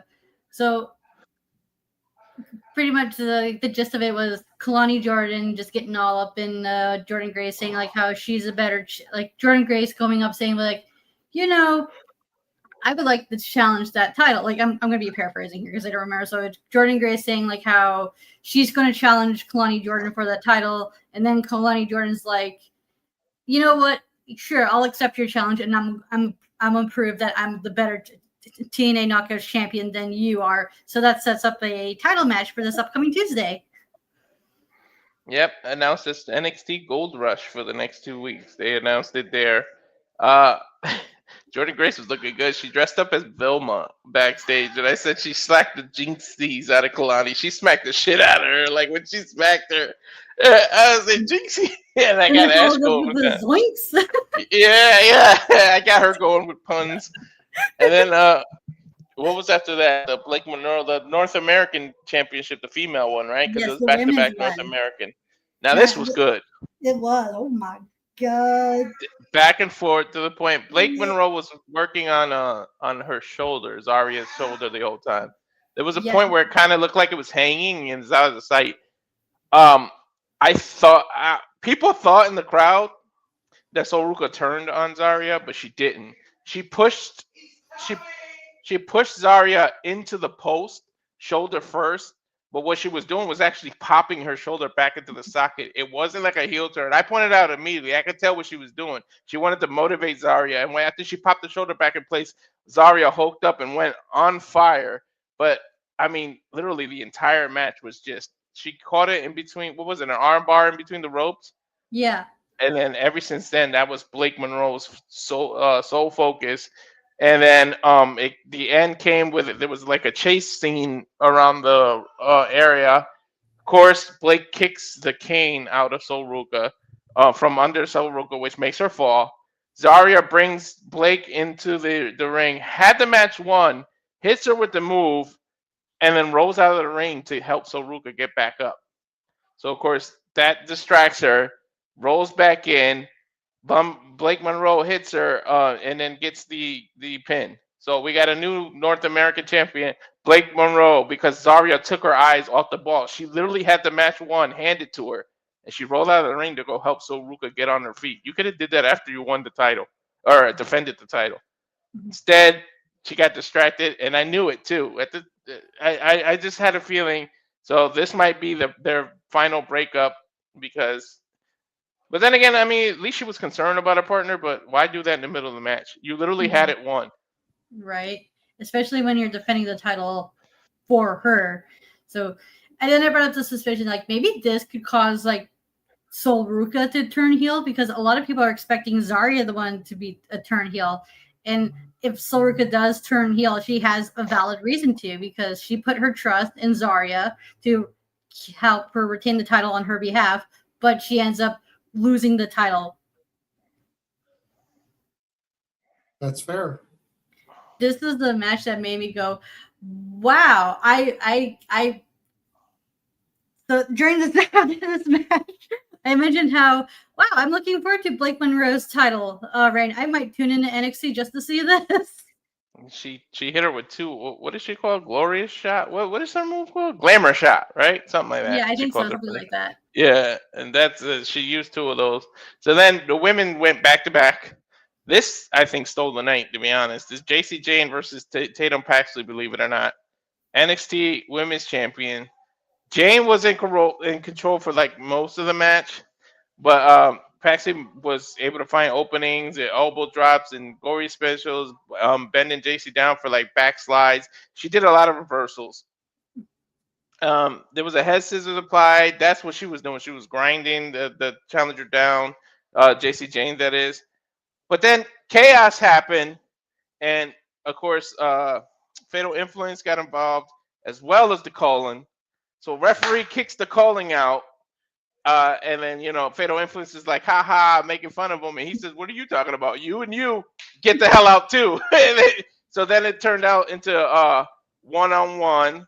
Then yeah, exactly. It's a good while, but then so the ending is Colin came out back, and then Fatal Influence came from behind and started choking them, but no one noticed that on the other side of the ring, Izzy had came in with the title. Now it looked like 100% she was going to purposely hit Tatum with this title. She ran and hit Tatum, but Tatum ducked, and of course she hit JC Jane. So then she hit her finisher, and JC slid out of the ring. I mean, not JC, sorry, Izzy slid out of the ring after the finisher. Referee was out of position, distracted by everything, but Tatum ducked her. She smashed. She hit her with that cemetery drive. Is that what her move is called? The Psycho Trap. It was the Psycho Trap. Yeah. I think she calls it cemetery drive, but whatever it is. Tatum Paxley pinned her for like a 6 count, but referee finally gets in position, counts to 3, and your new NXT Women's Champion is freaking Tatum Paxley. But interesting enough, Izzy didn't look happy. Like the call of Sean Spears and Vance were like so happy, but Paxley was just like, sorry, not Paxley. Izzy was just kind of giving her the side eye. So it's gonna be interesting what develops. Like even they did a backstage segment later, and the calling were all over it. Congratulations! And then Izzy like kind of snapped out of it, gave her like the most fake hug from behind. So something's going on. Izzy's not 100% happy that Tatum won. Like you can tell that she's a little jealous or something's going on. I don't know if you noticed it, Ash. Oh, I noticed right away. So I was like, "Ooh, the plot's thickening." I'm like, God damn it! I'm gonna tune into NXT, watch this shit unfold now. God damn it! No, this is suckered you in. I'm getting sucked in the vortex. So let me ask you this then: what was more shocking, JC beating Stephanie or Tatum beating JC? JC beating Stephanie. I think so too, because that really came out of left field. I actually thought Paxley had a chance here. I never thought JC had a chance. Right, and even when JC won the title, I thought she was just gonna drop it right away. I was like, okay, yeah, this she's gonna be transitional. Holy crap, was I wrong? To the point where she became a double champ, and I said to the point where she became a double champ. Repping both brands and companies, like what? She was the new Double J of TNA. That's what they said on commentary. Tom Hannon and yeah, because her name is JC Jane. Yeah. Ain't she great? Yes, she is. I love her heel work. Her character work is top notch. I love it. Mm-hmm. Me too. And then That's, I'm assuming from there we went to the tag titles. Yep. Oh, God. And so it was a broken match, which just meant anything goes. Like I kind of off front was thinking this should have been a cinematic match. Like it shouldn't have been in front of people. Like if it's you should have been at the compound and you could have included so much stuff. But of course they did it in front of the crowd, so it wasn't as awesome as it was. It pretty much was a TLC match. Like right?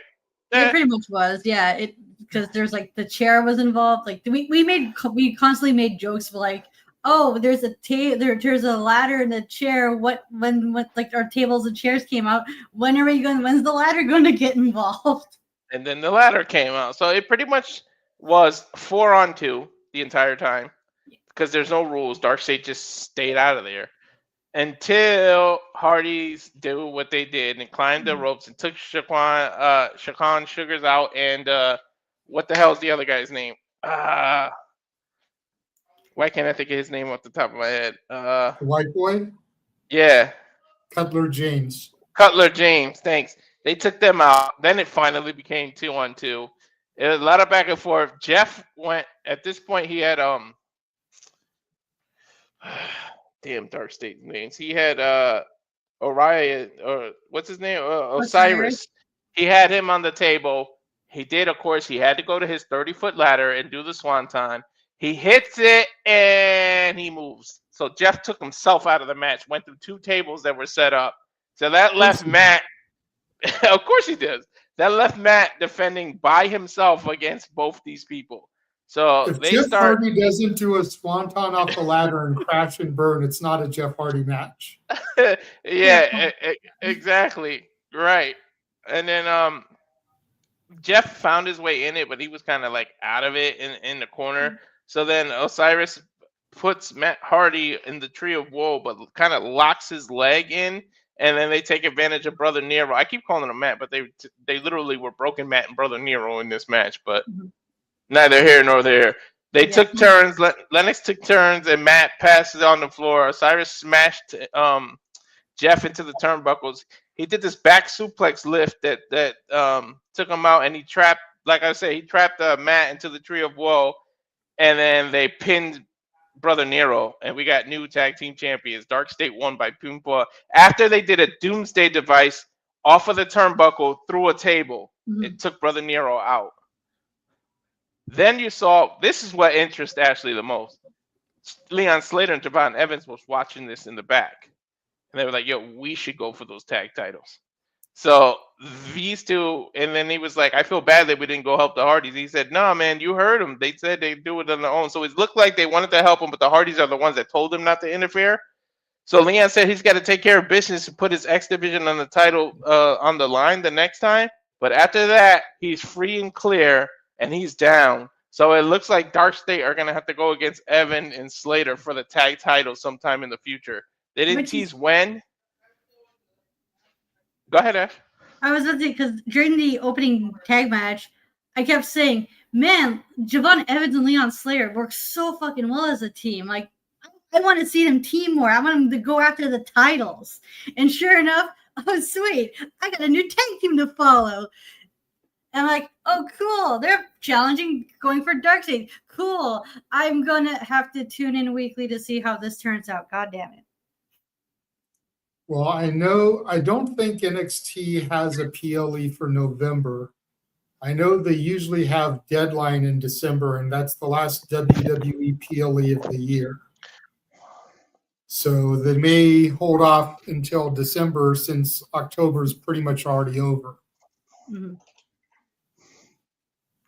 Yeah, but what's I'm thinking, what's TNA's next pay-per-view? Is it Genesis all the way in January, or did I get something? No, it's Turning Point in November. Yeah, it's Turning Point in November, so that's what Leon was referring to. He's got to defend his X Division title on that pay-per-view, and then they're free and clear. They probably won't do it till 2026, though. Now, like I said, we've still got Deadline for NXT at the end of the year in December, so it probably will be there. Oh yeah, that's right. NXT tag title match. That's right. They did announce the deadline. That's why I said Iron Survivor Challenge. Let's go. Yeah, some Oh, people yeah. thinking Jada Parker they're picking already, and Leon and Javon Evans. A couple of people brought that up in the chat. I'm down for that. So that should bring us then to the main event: Ricky Saints and Trick Willie. Mm-hmm. Trick, I don't know what he was like. Hella focused on his damn table Right. for That some was reason. Good. yeah, that was the story of the match. So Trick Williams being like, I'm gonna put you through this table, and he's gonna go do it. And I love how they slowly but surely built to it. Yeah, they kept teasing it and they wouldn't give it to us. And then basically Trick Williams was Booker T here. Harlem sidekicks, Booker, of course that's off his offense, but he kept doing bookends, Harlem sidekick. He even tried the Houston Hangover at one point. He really was like showing off for Booker T in front of him. I feel like this might have been signing him off from the NXT to go to the main roster. Like I just had that weird feeling of how Trick was fighting, almost was to let it all out before he moves on to like in a way without saying it out loud, kind of thank Booker T for everything Booker T has done for him. Because he literally was just pointing at Booker T throughout the match. He just kept trying to show everything he can do for Booker T. It was almost like a show for Booker T. I don't know how to explain it, but I just feel like it was Trick saying goodbye to Booker, like without making it too obvious or letting it known. But it was a good back and forth match. The turning point came with Saints did this crazy ass suplex that he reversed of his own, and then Trick turned it into a neck breaker. He reversed that move into basically a Walls of Jericho, like this high Boston Crab that was just crazy, and it was in the middle of the ring. Like it looked like Ricky almost tapped, but then he got to the ropes. I was like, whew. Then he turned that into a inside cradle for 2. He got a attitude adjustment that Trick was doing. I don't know why he did this twice. I don't know why he stole John Cena's move. I don't know what the hell that is. But he keeps doing the attitude adjustment. And he did it on the last fight too. Then he did a crescent kick. Ricky sidestepped it into the neck breaker. Got a crucifix pin for 2. There was an arm trap crossface that got Trick to kick out. Then Trick hit that third bookend. Was the second or third bookend? I think it was like the third one. Yeah, they rolled out of the ring. Yeah. And they hit the bookend through the table in front of Booker T. That's when they finally did the table, like near the end. Then immediately after he put Saints through the turnbuckle, through the table, he rolled him in, hit the trick shot immediately, covered Saints 1, 2, and the closest kick out. Like I'm telling you, the ref's hand was like this. Like, oh my God, like the way they did that, they got me. I was like, hell no, they're not about to get this man the title back. But Ricky was able to kick out. Then they tried to do a pump kick fireman's carry attitude adjustment that got countered into a stunner by Ricky Saints. Then he jumped off the rope. He hit the spear, and then he hit the Rochambeau, and Ricky Saints got the pinfall 1, 2, 3. But he celebrated. Trick got out and just walked out. I really think this is Trick's swan song. JJ and I kept saying that we're not sure he's ready because of the way he's got to work in the combat, the comebacks and some of the things he does. But the way they made this look and it was clean like that, I feel like this is it for Trick in NXT because it's like, what else does he have to do? That's fair. I mean, I definitely think that you got to do something with Trick at this point.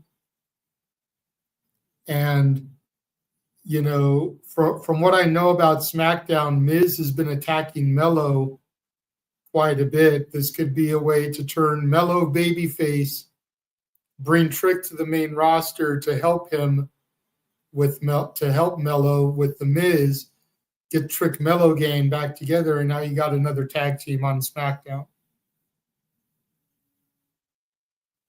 SmackDown damn sure needs it because they got such a weak ass tag division right now.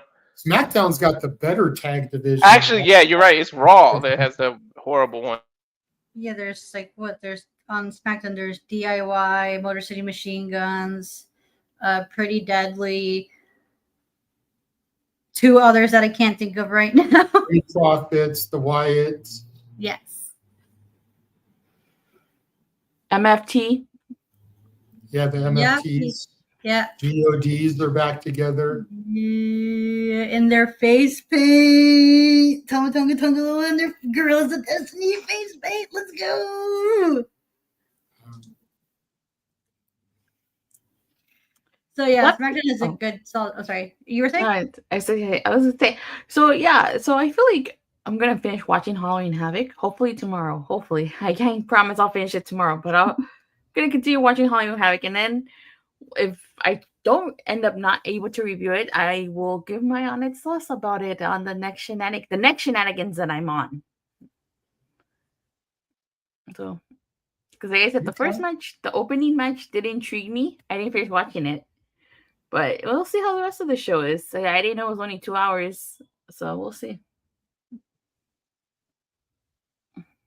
Sounds good. So, if I'm not mistaken, the NXT champion, the NXT North American champion, and the women's North American champion are all ex-AEW stars. Yes. Vicky Starr, Ethan Page, Mariah May.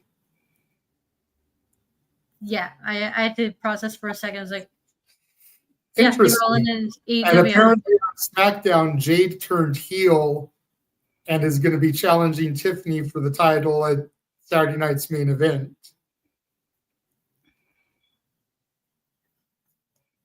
The bitch may be back, Walter. Where she's going to fucking win it. I know it. And I'm sick of seeing her fight Tiffany. Get it over with, but she's going to definitely win. Better. She's gonna wait so that she can have a WrestleMania match with Bianca Belair. Ooh, that's a good shout. I would love that. She better win it. If they're not going to pull the trigger on Braun Breaker on Saturday night's main event because they want more people to see it, at least pull the trigger on Jade. That way there's something to talk about coming out of it.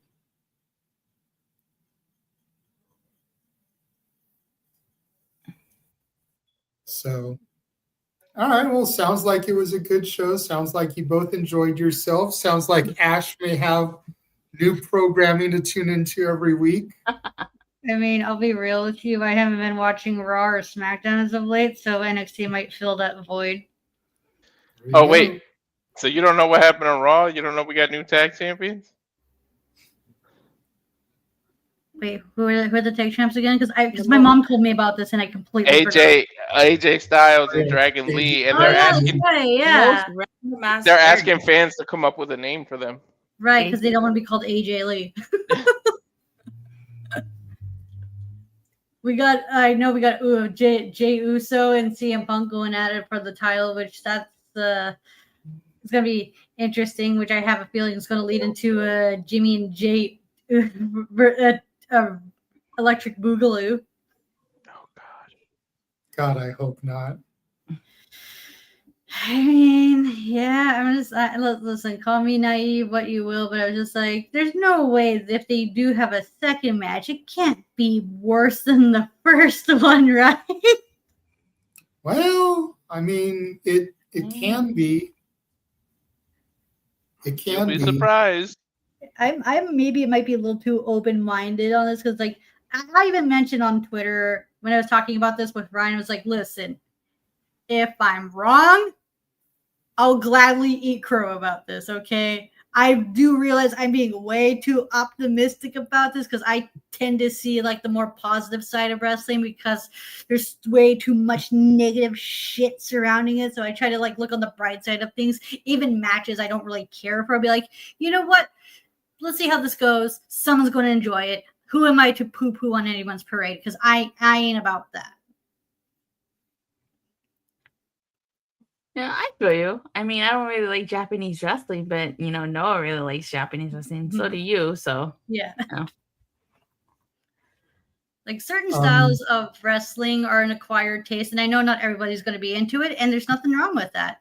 Like, us as wrestling fans, we don't have to like everything. We just got to make the time for the stuff we enjoy, and there's nothing wrong with that. Exactly. Yeah, exactly. Enjoy what you like and don't hate on others for enjoying what they like. Yeah. I mean, I don't give JJ a hard time for watching NXT, but he gives me a hard time. I only give you a hard time, Missy, because I got sucked into TNA because I gave it a fair chance, and I don't feel you've ever really given NXT a fair chance. Okay. I've always had to negotiate with you to get you to watch it. I've checked out the weekly show, and like I said, it's a hit or miss. There are times where it's like, oh, okay, this is pretty decent, and there are times where it's like, really, they're gonna open with this, like that one time with Ethan Page, and I even forgot that faction that took me right out, So I feel like sometimes it's just a hit or miss, the weekly show. And like I said, I feel it's the same way for TNA, but I feel like I'm more committed to watching TNA than you are to giving NXT a chance. So, you know what's funny though is I became a fan of TNA during the pandemic era. They were doing Wrestle House. It was actually Wrestle House, believe it or not, that made me a fan of TNA. I actually really, really enjoyed Wrestle House. Maybe it's because back in the day I was a huge fan of, MTV's The Real World, VH1's The Surreal Life. So it kind of reminded me of that. And I actually really liked that. So that's really what made me a fan of TNA. And I got to see the rise of Josh Alexander, Deonna Purrazzo. Got to see the incredible rivalry between Deonna Purrazzo and Jordan Grace. So, all that made me a fan of TNA. So I've actually only been watching TNA for like 5 years. And that's about when I started watching NXT, was during the pandemic. And I got to see the rise of Braun Breaker. I got to see the rise of Ilya Dragunov post UK. I got to see the rise of Trick Williams. So I can make the same arguments. Fair. But James, sir, I'm coming to you now. What do you think of the show based of the way that Walter and Ash described Halloween Havoc? Sounds like it was at least a good show on the WWE end of the TKO broadcasting, so that's pretty good. So Halloween Havoc made up for UFC. Got it. Pretty much. Yeah, it sounds like it. I mean, NXT events usually are pretty good. Even during its bad times, they were way better than the dreck that Vince was booking on the main. So, and now that Hunter evidently is booking okay, but not really great. So, I mean, think good for still them. Trying to find his footing. Yeah, it sounds like it was a good show. So, good stuff. Yeah, it definitely does sound like a good show. Like I said, the opening match got me hooked. I was actually really into her opening match, and we'll see how the rest of the show goes for me. We'll see how I feel when it gets that Dark State Hardy's match. I don't like Dark State, so we'll see. It's your typical. Do you at least like the Broken Hardys? I actually never really got to see the Broken Universe in TNA. Although I do like the Hardy Compound stuff in TNA that they do it. So we'll see. We'll see if the Broken Hardys is enough to get me through that match, because I don't really care for Dark State.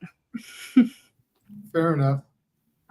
Well, it looks like Walter dipped out. I know he was going to be losing internet here shortly, so probably why he did. That's pretty much it as far as the stuff we were going to cover. I will run our trailer again really quickly.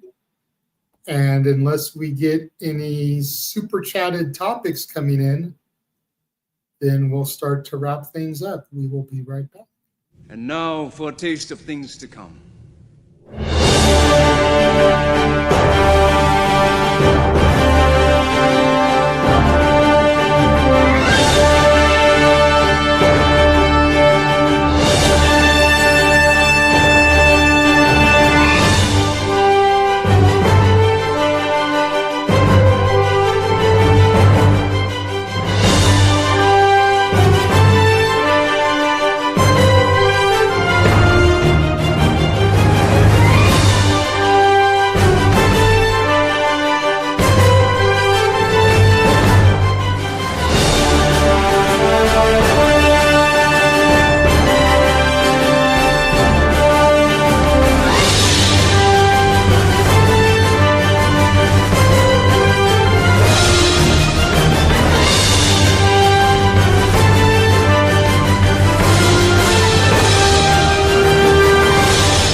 James, you're on. Hello, it me. All the wrestling, goddammit. I also can't see it zoom in, by the way. If I'm zoomed in, I actually can't see that for some reason, which is very odd. So my apologies if I was on solo. But yes, all the wrestlings. To Emmanuel's point, a lot of those graphics need to be updated. Unfortunately, I haven't exactly been around my editing phone this week, which is why the trailers have been what they've been. Hopefully, come World Series on Monday and Monday Night Football on Monday, we will have new trailers. Yeah. That's assuming that my editing phone is actually like charged or will charge in a decent amount of time so that I can do what I need to do with it. Yeah. We did get a $2 super chat from Emmanuel. Is it time to move on from Seth? Yes. Yeah, I'm thinking it is. I mean, long overdue. I don't have an issue with Seth. I just think that his character isn't multifaceted enough to be at the top as much as it has been. And he seems to be a little too reckless in his in-ring style to where he's getting injured quite a bit. You know, he was injured last year at Mania when he was Cody's Shield when he defeated Roman for the title. He's injured now. Feigned injury at SummerSlam. How much of it was legit? How much of it wasn't? You know, was he actually injured, but just not as serious as they thought? So they did the swerve that they did. Like, there's still so many what ifs when it comes to that. But in the 4.5, 5 years since I've come back, I think it seems like he's been gone about as much time as he's been there. And that's not. So yeah. I definitely think it's time to find somebody. I think it's time to move on from the Shield era in general. Yep. Roman, Seth, and Mox should not be world champions for any company for a while. I couldn't agree more. I think Mox is now in a position where he's owed a vacation any goddamn way, and I think they finally are going to do that soon. And yeah, Roman has not been doing much since he's come back, and Rollins tried to do this thing, which started out hot, and then he got fucking injured again. I mean, and this is... How many times has he gotten fucking injured at this point in just the last 5 years? That's what I'm saying. So, like, it's time to go with him, like, especially with Seth. I think the other two, honestly, in Roman and Mox's case, I think they have way more upside than fucking Rollins does at this point, because at least they don't get injured. Well, that Roman at least is because he's barely ever there. True. Dude shows up for like a month and then takes 6 months off. Right. No, you're right. I'm just saying, like, in general. I think the longest stretch we ever get Roman Reigns is Rumble through Mania. Yes. But even that's not a consistent week-to-week basis. But that's the longest stretch we get him. And then after Mania, we don't see him until SummerSlam. Yeah, of recent, you're right. I'm just saying in general, because even when Roman was full-time, never really injured. When Mox, you know, during his whole run in AEW and even before that in WWE, he had one injury, maybe two in that entire time period in WWE. That dude does not get injured. His shortest stint with an injury in AEW was from a staph infection previously re-brought up again by WWE. From his time in WWE. So he had to miss a couple weeks off before the TV just to heal, and then they did the full year match. That's the longest he's been out and he was supposed to have a vacation, and he decided to work even more to try and get the AEW out of the stank that they were in, and then drop the belt to Hangman Page. He worked some brutal matches, didn't get injured there either. Yeah. Rollins, like, and I hate to say this, I'm sorry, Ash, made like Adam Cole, made that a paper mache. Like, genuinely. Like, the dude can't help himself by getting injured all the fucking time. Like, genuinely. And it sucks, you know? Like, I don't like that for Rollins, but it's not fair to people who aren't in that position who don't get injured. Like, especially for Braun. Like, Braun, realistically, Braun should be the next guy. It should be Punk wins the title. Braun should be the one to take the belt off Punk. That's what the next part of the story should be. Fuck Rollins at this point. I could give a shit. And, See, but the question is, as far as the character is the thing, by the way, not the human being, the character, you know? See, my thing with it is, when do you pull the trigger on Braun then? Because, and I know this was a conversation happening, I think it was in Advocates space the other day. You know, it's like, do you give the belt to Punk? Do you give it to Jay? If the plan is just to put it on Braun on something that more people are going to see as opposed to Saturday night's main event, since Saturday night's main event isn't on NBC anymore and it's exclusive to Peacock, then in my brain, you've got to put it on something that's going to be on television. The only thing regularly on television is SmackDown. None of those people are on SmackDown. They're all Raw people. Raw's on Netflix. You know, the PLE for Survivor Series is going to be on ESPN. You might get more people for Netflix than you will on ESPN, but I feel like you'd get more people on Peacock than you would for ESPN. I don't know for sure the subscription count there, but my logic is like, if you're just going to move it to Braun, I think it becomes a question of how soon do you pull the trigger on Braun, because you don't want Punk to just be a transitional champion. I'm not saying Punk has to have no 1.5, 2-year run like we've been getting here in WWE lately with Cody and Roman and whatnot.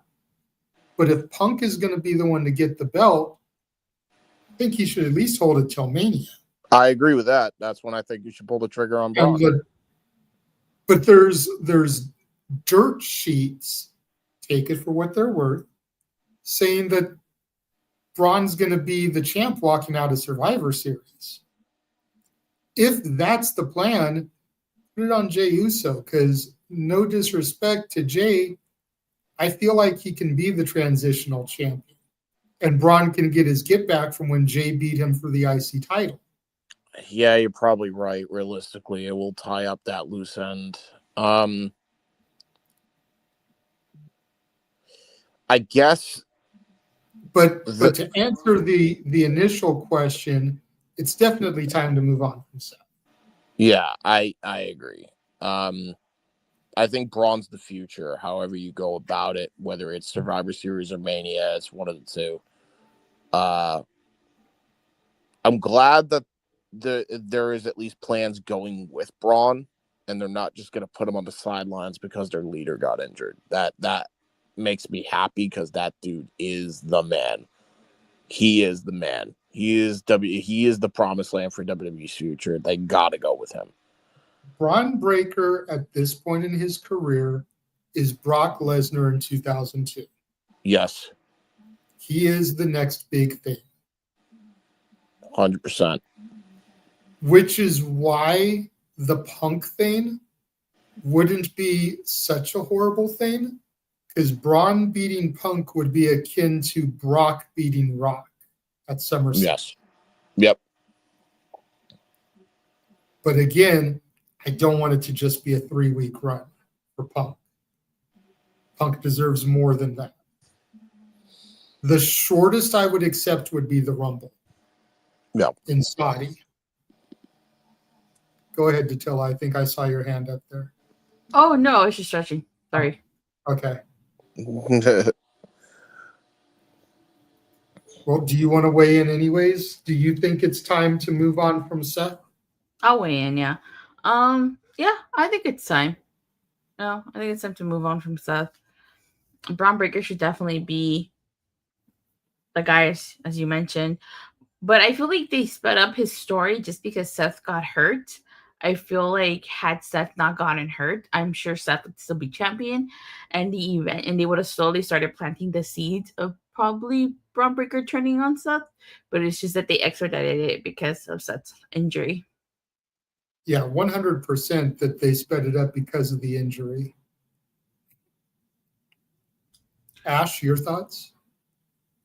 So I mentioned this on during the watch along for the Halloween Havoc, where I mentioned is like, wow, did Seth get a? So I forgot which batch it was, but someone did a coast to coast, and they made an off comment and be like, "See, that's how you do it, not shoulder first." Rollins, who got injured at the worst time, and I hate to be that person because you know how much I love high flying action and stuff like that. It's just, I agree and I kind of disagree because at the same time, it's just like, is it time to move on from Seth? Seth in the main event scene, absolutely. But here's the thing, though, with Seth, like, because I don't want him to leave quite yet because I'm probably one of the few people who enjoys Seth Rollins. Because, like, I'll be real with you. I love all three former Shield members. All three of them still. Like, to each their own way, in their own little way, because once a Shield girl, you're always a Shield girl, well, at least to me anyway. So it's just like Rollins needs to step away from the main event scene, like have him like upper mid card, lower mid card, and Seth needs to like really pick and choose its. Oh my god, it's what I say about what I said about Will Ospreay is I'm going to say about Seth Rollins is that they don't really need to change up their style. It's just that they need to slow it down a bit and pick and choose when to do their spots. Okay. I can definitely agree with that.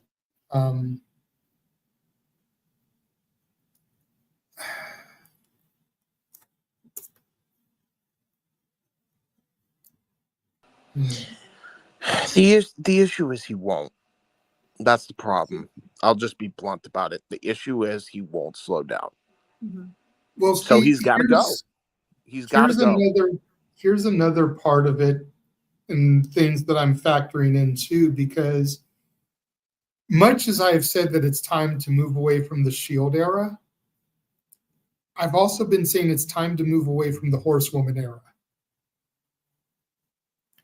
And by moving away from Seth means we can move away from Becky too. Mm-hmm.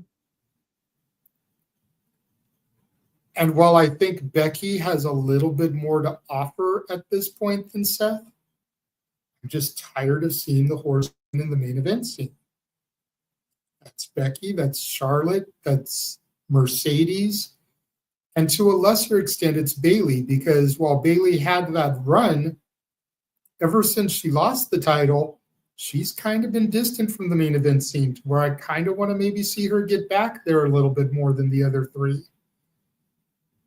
But I'd still rather see Bianca and Tiffany and Alexa and Jade and even Nia, as opposed to seeing those four.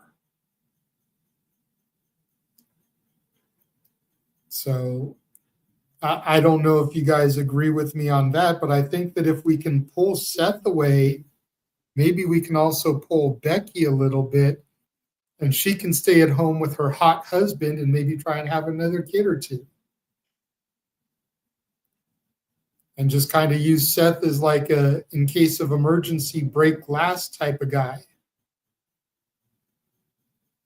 You know? Am I out of line when it comes to the horsewomen part of it? Or do you guys there with me on that? I see you're unmuted, Ash, so I'll let you go first. No, you did make a good point. Because you bring up a good point because with Becky, like, sure, she can still go, but at the same time, she's literally done everything. She's feuded with everyone. So having her get some time off, but I'd be fine with, like, out of sight, out of mind. Can't be missed if you don't go away. Because once she loses that IC title, whenever she does, I think we can have her off screen and have her do other things. Bailey is a different story because, sure, she's has accomplished much, but at the same time, she's like in the background. Like she's just there. Like she's a bit of an afterthought. Like I'll be honest with you, I completely forgot Bailey was still on the roster until you mentioned her, which goes to my point about her being in the background. Yeah. It's like even when Bailey was champion, she was kind of like the CM Punk World Heavyweight Champion reign. Yeah, you're here, you're champion, but you're not the main event. You're like third out. You know, we're just going to call you champion. But this person, this is our real champion. This is our big money draw, so he's going to be in the main event, even though you're the one with the title. So, but yeah, that's kind of the way I look at Bailey. And she's been going through this gimmick change. You know, the last I saw, it's been a few weeks since I watched Raw. I don't know if she's fully executed the gimmick change or if she's still going back and forth between the hugger and the role model and, you know, what she wants to be. But at least it's something different. You know? James, do you agree with the horsewomen part of it? And if we get rid of Seth, maybe we can get rid of Becky too for a bit? Yeah. Yeah, I agree with that also. I think it's time for a changing of the guard. You know, not for nothing. And I'll say this though, and this is funny, because Charlotte and I'll include Rhea in this, even though she came after the horsewoman, but they both took back, like, kind of back roles, right? Like, they're in the tag division now. Rhea with Io Sky, Alexa Bliss with Charlotte. And they're, like, really building those two makeshift teams up as, like, actually credible teams, and I'll actually give the Fed props. I think they're actually doing a pretty damn good job with that. That does involve the horsewomen, and they're not going for a world championship or a singles title of any kind. Well, it involves one horsewoman in Charlotte. This is true. The other three technically aren't horsewomen. Yeah. You know, I get to a certain extent where you're coming from with the Rhea comparison, because a lot of people feel Rhea has been shoved down our throats ever since joining the Judgment Day, becoming mommy, and becoming that dominant world champion. No. But I'm not tired of Rhea yet. The way I got I'm not tired either. of Charlotte.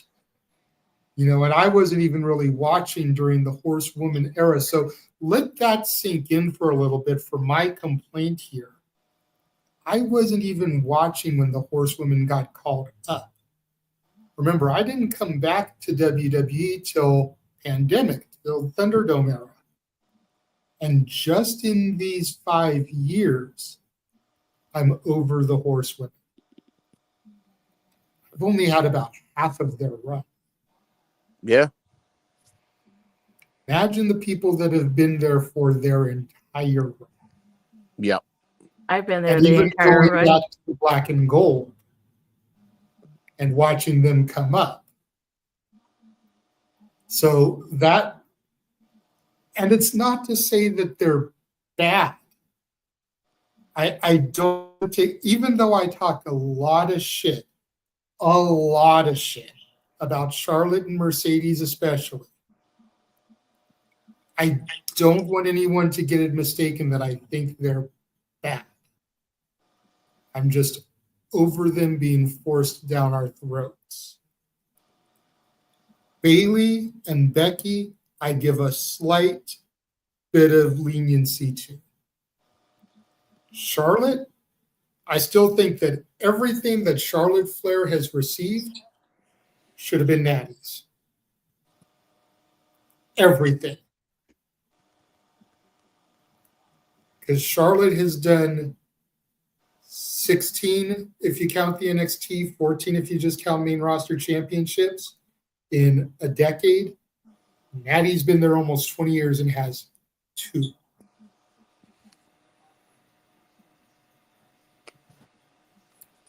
So that's one complaint I've always had with Charlotte. Yep. Again, it's not anything personal against Ashley Flair. It's the character of Charlotte Flair. Everything Charlotte has should have been Natalya's.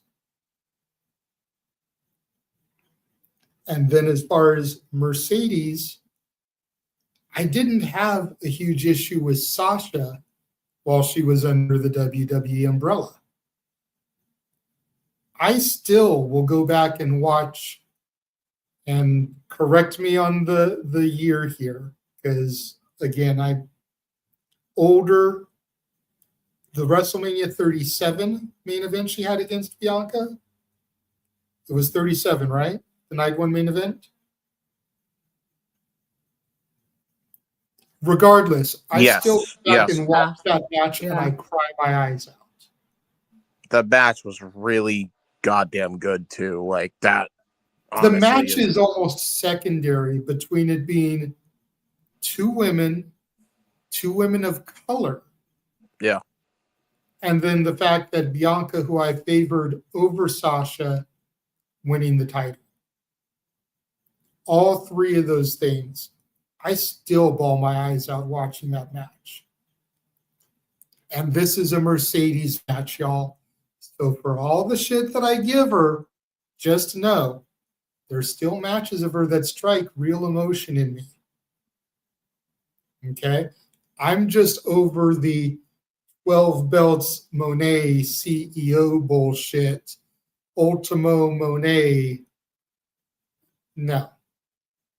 About to be 13 belts once this women's tag thing is over. No. That's where I give her shit. Most of that is unnecessary, in my opinion. You don't think they'll give the tag belts to Toni Storm and Mina, or is it? Honestly, I think it should go to Julia Hart and Sky Blue. Personally. TJ, the inaugural women's tag team, solid argument could be made there. If it was Willow and Stat, I'd be down for that. But Willow's teaming with Harley doesn't make a lot of sense to me. I think they're going to give it to Athena and Mercedes, though, so they can give Mercedes one more belt. I think they'll give it to Tony and Mina, and they only put Mercedes and Athena so that Athena can be the one to take the pin. We'll see. We'll have to see. But that's completely different conversation. So, but yeah, the whole reason I walked away from WWE in 2014 was because the same people were always dominating the main event scene. And I think I've lasted 5 years because I was gone for 10. So for me, the people I was seeing were new, even if they'd been in the scene for a minute. Now I'm starting to feel like it's the same people in the main event scene over and over again. And I wanted to move on. Triple H supposedly ran this glorious black and gold NXT that focused on young new talent. Let's start pushing some of that into the main event scene here. Let's get away from all the repeat main eventers that we've been seeing for me for the last 5 years, for some of y'all, 7, 8, 10 years. Which brings me to Emmanuel's other super chat. Thank you very much. What can AEW do in the meantime to bring in new viewers? Focus on the younger talent. I'm going to say it one more time. Focus on the younger talent. If they want to be the alternative to the WWE right now is still consistently pushing the same people in the main event. Yep. Focus on the younger talent. I'm not going to hate on the fact that AEW has a lot of ex-WWE guys. It's very easy to do that. I'm not going to do that because that's how you catch the eye of last WWE fans to watch your product. It's the same argument I used to use when I was helping program the college radio station back in the day. My college radio station, KLBC, Long Beach City College, wanted us to play music that you couldn't hear on the popular radio stations. That's great. They wanted that to be the hook that, I'm scanning the radio station and I'm hearing something I've never heard before. It's a great philosophy. My argument was with the teachers was always, but you've got to occasionally play those songs that are getting played the fuck out on regular radio station to make a person stop. Because you're going to find a person scanning the stations and they're going to hear that song. They'll be like, oh shit, that's my jam. Let me stop real quick. And then when that song's over, you hit them with something that they've never heard. And they're like, wait a minute, I've never heard this on the radio before. What's this? And that's how you hook a new listener. That's how you hook new viewers. You use your Hurt Syndicate. You use your Moxley. You use your Jerichos while you still have them. You use your Mercedes because lapsed WWE fans are going to recognize those people. But you focus on the younger talent. You focus on your Willows, your Julia Harts, your Sky Blues, your Kyle Fletchers. You don't focus on your Swerve Stricklands, on your John Moxleys. People are tired of that. Focus on the younger talent. That's, in my opinion, what they need to do. To be fair, AEW has been doing that now recently with the likes of Darby Allin. Even though he's been there since day one, he's still a very young talent. Konosuke Takeshita, Kyle Fletcher. They're doing that with Ace Austin. Big Bill and Brian Keith, people are really high on, even though Big Bill's a veteran, but he's kind of getting Brian Keith over. They are doing that slowly but surely, I think, with the younger talent. Jet Speed, Top Flight. There's a lot of young talent that they're trying to push, and I do think that does have to be respected. I don't think that's respected nearly enough. The problem I see, James, and I'm not trying to argue you, but a good chunk of the names that you said are names that were established elsewhere before they came to AEW. Sure. Jet Speed or TNA talent. Big Bill's former WWE talent. Takeshita's New Japan talent.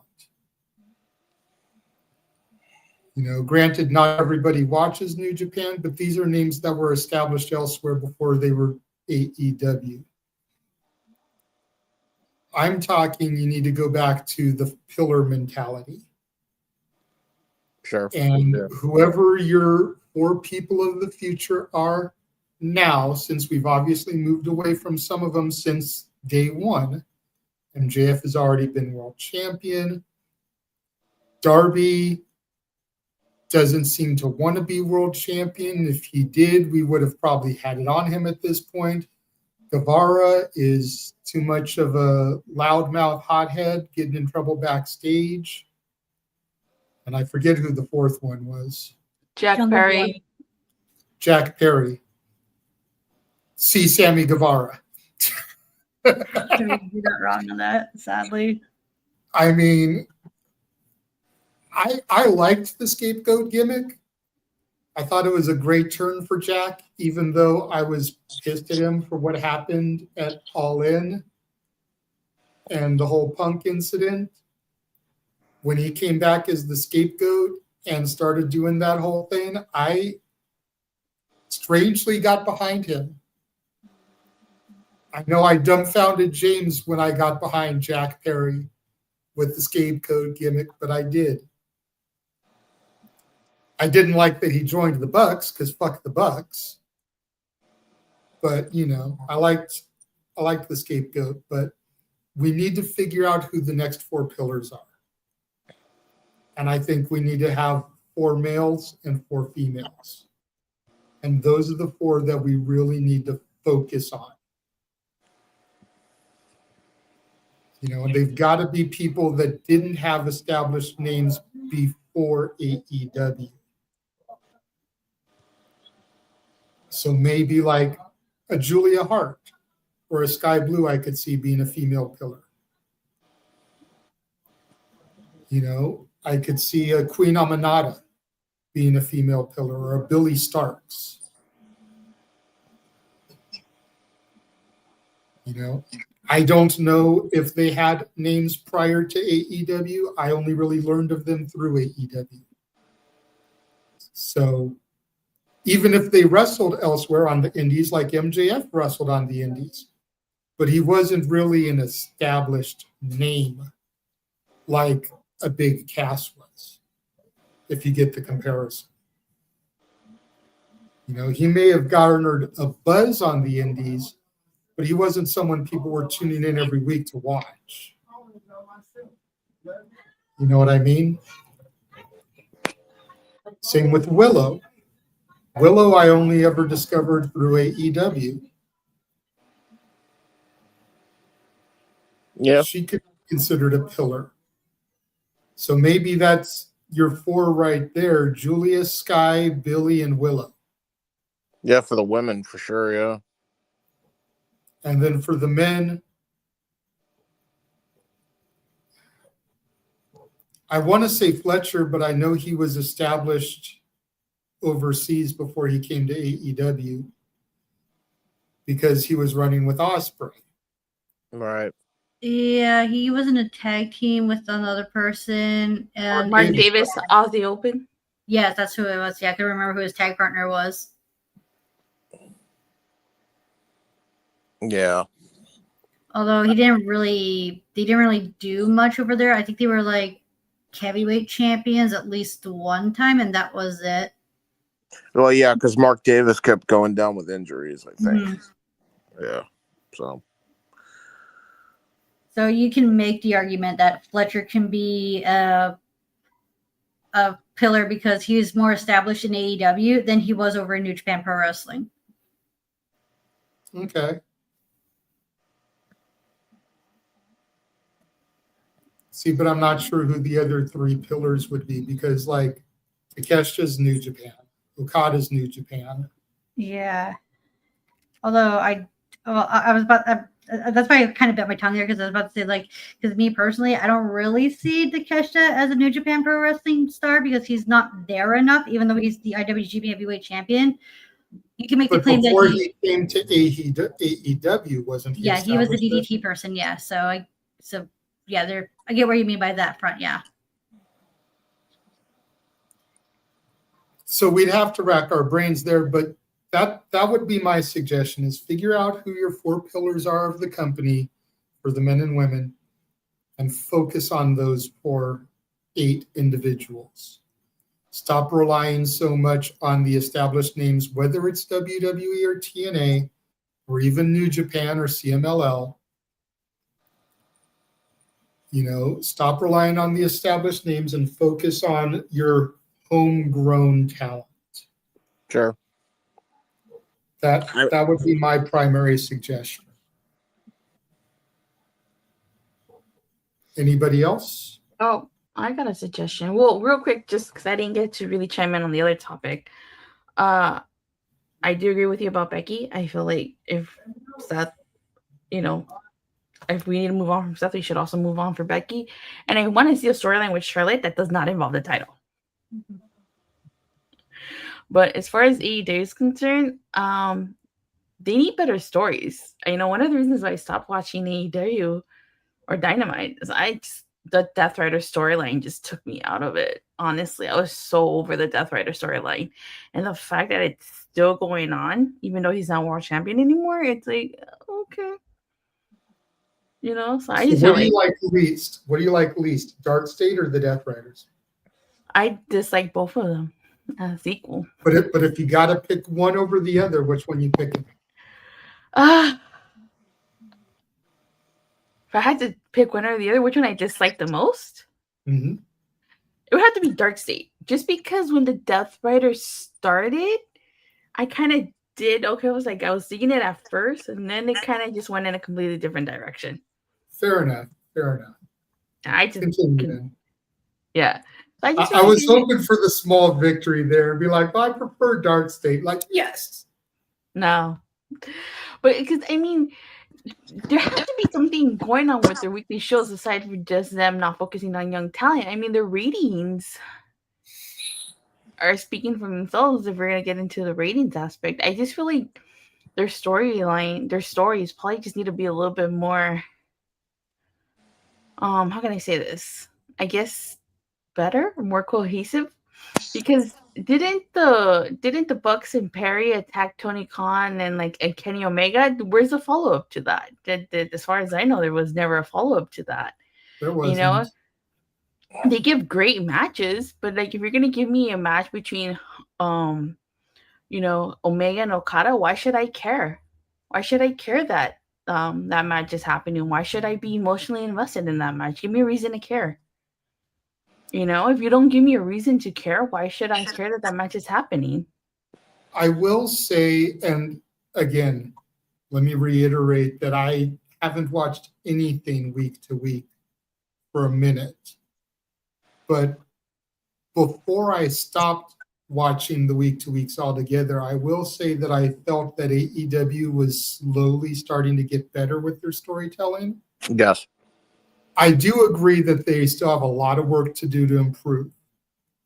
But from where I came into AEW to what I was seeing before I stopped watching week to weeks altogether, and again, part of the reason I stopped watching week to weeks altogether was because I lost the ability to leech off of certain people's accounts. Part of the reason I stopped watching week to weeks altogether was because I just didn't want to deal with having wrestling on where I was living. And thankfully, that's going to be changing here soon. But the lady I was living with was such a bitch and always giving me such trash about watching fake wrestling. It's like, bitch, you've got the Duck Dynasty going on 24/7, okay? That's not exactly real TV. Get the fuck out of here. Mm-hmm. But yep. Regardless, part of the reason I stopped watching it is because I wasn't in a good mental space to be sitting there watching. And I didn't think I was going to be fairly critical about the product when I had someone in the other room judging and criticizing me for watching it in the first place. So that's going to change within the next couple of weeks. Hopefully I'll get back to watching the week to weeks. But before I stopped watching it altogether, AEW was slowly getting better at their storytelling, in my opinion. Yeah. James co-signed. Again, I don't think James will disagree. They still have a lot of work to do if they're going to become storytellers like TNA or WWE, but they're getting better with it. Their pay-per-view aftermath shows have been way better and way more cohesive than they have been in the past. And that's always been a sore spot for AEW, even since I was a fan of them. And I can admit that's a shortcoming of theirs. They've gotten significantly better their last two pay-per-views after, with Dynamite afterwards. And that's a really good sign because, you still had your banger matches, but they did further along angles and stories with promo packages and backstage segments and, angles within the banger matches that they were doing. And it all made cohesion, sense. Or at least I always thought they did anyway, but more to the casual fan, it made sense to them. Because even Ryan Wrestlefish, James's good friend, has been on here a few times, has said multiple times, and I'm gonna use the slur because I know a lot of the AEW fans don't like it anymore, but he's like a diehard sicko AEW fan. Yeah. But he's even said on multiple occasions that the Dynamite after a pay-per-view is usually the worst Dynamite of the cycle leading up to the next pay-per-view. So for James and Ryan to be saying that the Fallout Dynamites are getting exponentially better shows that they're improving on their storytelling and their follow-ups. Yeah. 100%. And that's, like I said, that's a diehard fan saying that that's usually the worst Dynamite of the cycle. So if a diehard fan can say that, that's really saying something. Yeah, I haven't sat down and watched Dynamite in a while, but I used to watch Dynamite regularly. I was watching Dynamite We from met you at a Dynamite, remember? Yeah, I know. We met at Dynamite, the first one in LA. Yep. I just feel like AEW is just gone down creatively. Match wise, fantastic. They can give you great matches, but they can give you a great match, but they have creatively gotten way better. I'll tell you that right now. They're hitting their stride again creatively. Maybe you're going to have to give it another try again, Datilla. Just like you're going to have to, finish Halloween Havoc and maybe start tuning into NXT. You may have to start tuning into Dynamite again. You can, Datilla. Run while you can. They already may have me. Run while you can. Escape while you can. But we love you, Ash. Come to the dark side. We've got cookies. I'm emo. We have I'm already Tim Hortons. I was about to We say, have Tim same Hortons. here. Come to the dark side. I have cookies every day, and I'm emo. Well, emo-ish. I don't know what I am most days, but let's just call ourselves what we are: alternative. Yeah, sure. Whatever that means. Really quickly, since I brought up the cookie and James kind of sided into it. One of the best things I saw the last couple of weeks was freaking Io Sky asking Chris Van Vliet why people eat cookie dough. Because cookie dough is the Why fucking do best. Americans eat cookie dough? And remember, CVV is Canadian. So a Japanese woman is asking a Canadian why Americans eat cookie dough. Yeah, what you this is the wrong person to be asking. But she forgets because he's in Cali now. So she's just seeing this white guy interviewing her. She forgets that he's Canadian and not American. But they both went on this 5-10 minute conversation about why people eat cookie dough. And it was the most hilarious thing ever. Everybody. EVV and EO for that one segment. I'll say it to be YouTube friendly just so that we don't get demonetized. Everybody's a little bit prejudiced. Anyway. Speaking of cookies in the dark side, I don't know if you guys saw it. I don't know if they were available in Canada, but they were available here in the States. Oreos did a Star Wars cookies, and they had packaging, and I got the dark side. I never got the light, so I didn't get a chance to try the light side cookies, but I got the dark side. I don't know if you had that in Canada. We had them up here in Canada, but for a limited time though, because they're not allowed to start. It was limited time only too, so I got some. Fair. Yeah. I did not get any of those cookies, but I do want to get whatever food the Mighty Morphin Food Rangers are selling here. All I know is I shared that photo in the group chat, and that's the greatest thing ever. Listen, all I need to want. get whatever the Mighty Morphin Food Rangers are selling. I just want to know where the Yellow Ranger is. Yeah, dude. Oh my God. That should be. This is tremendous. Holy fuck. Wow.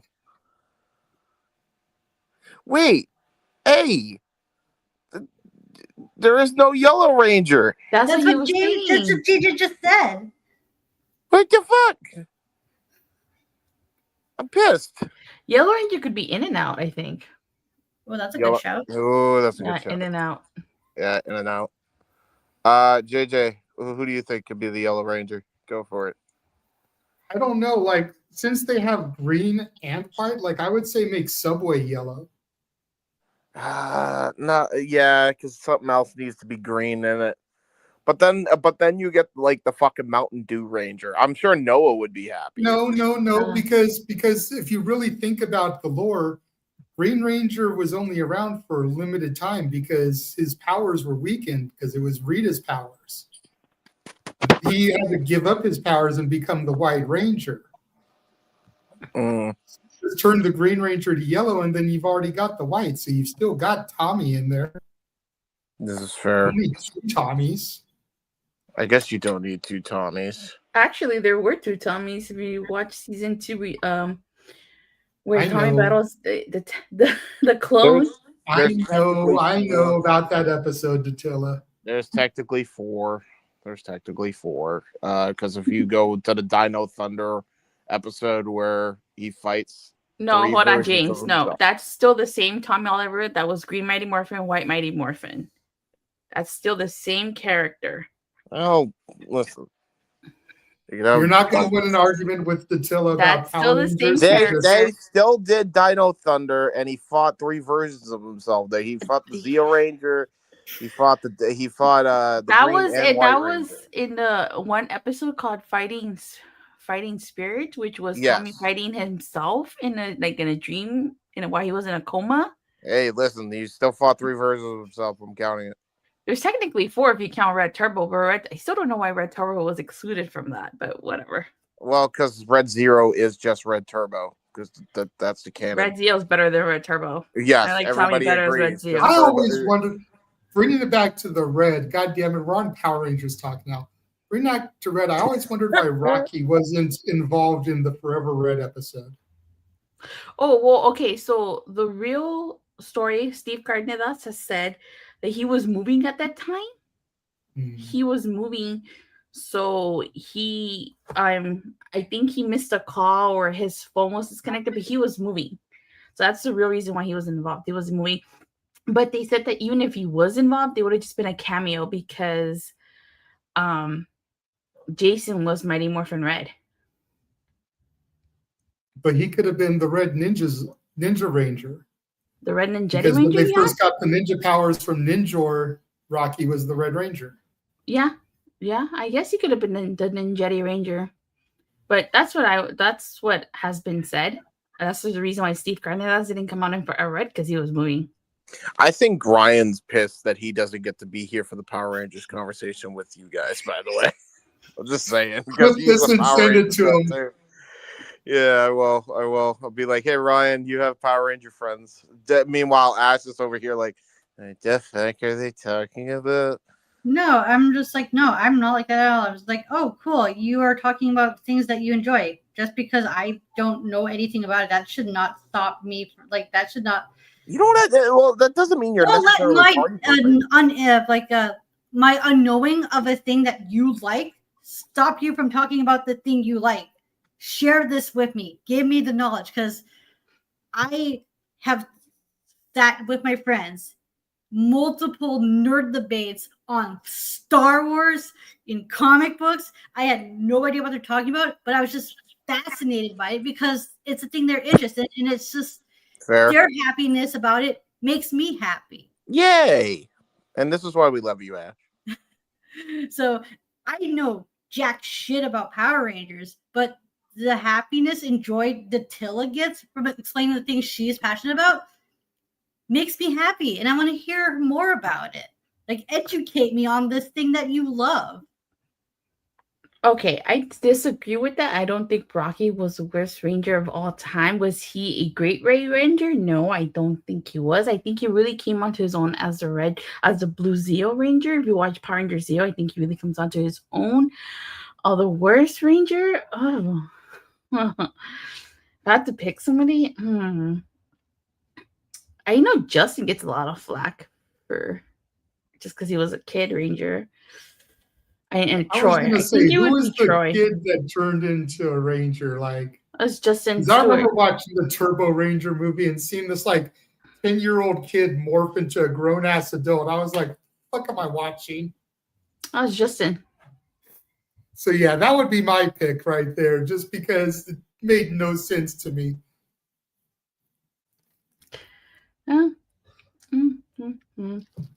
He was the Goku of Kid Rangers, because Goku was a kid when he was like in GT, but then he would become an adult when he transformed. It's because of the footage, the Sentai footage. So that's why he grew. Blaming it on Japan. See, No, I'm serious. Like if you watch, that's probably you're right. If you watch Car Ranger, like the blue turbo, just an adult. So that's why Justin grew when he morphed.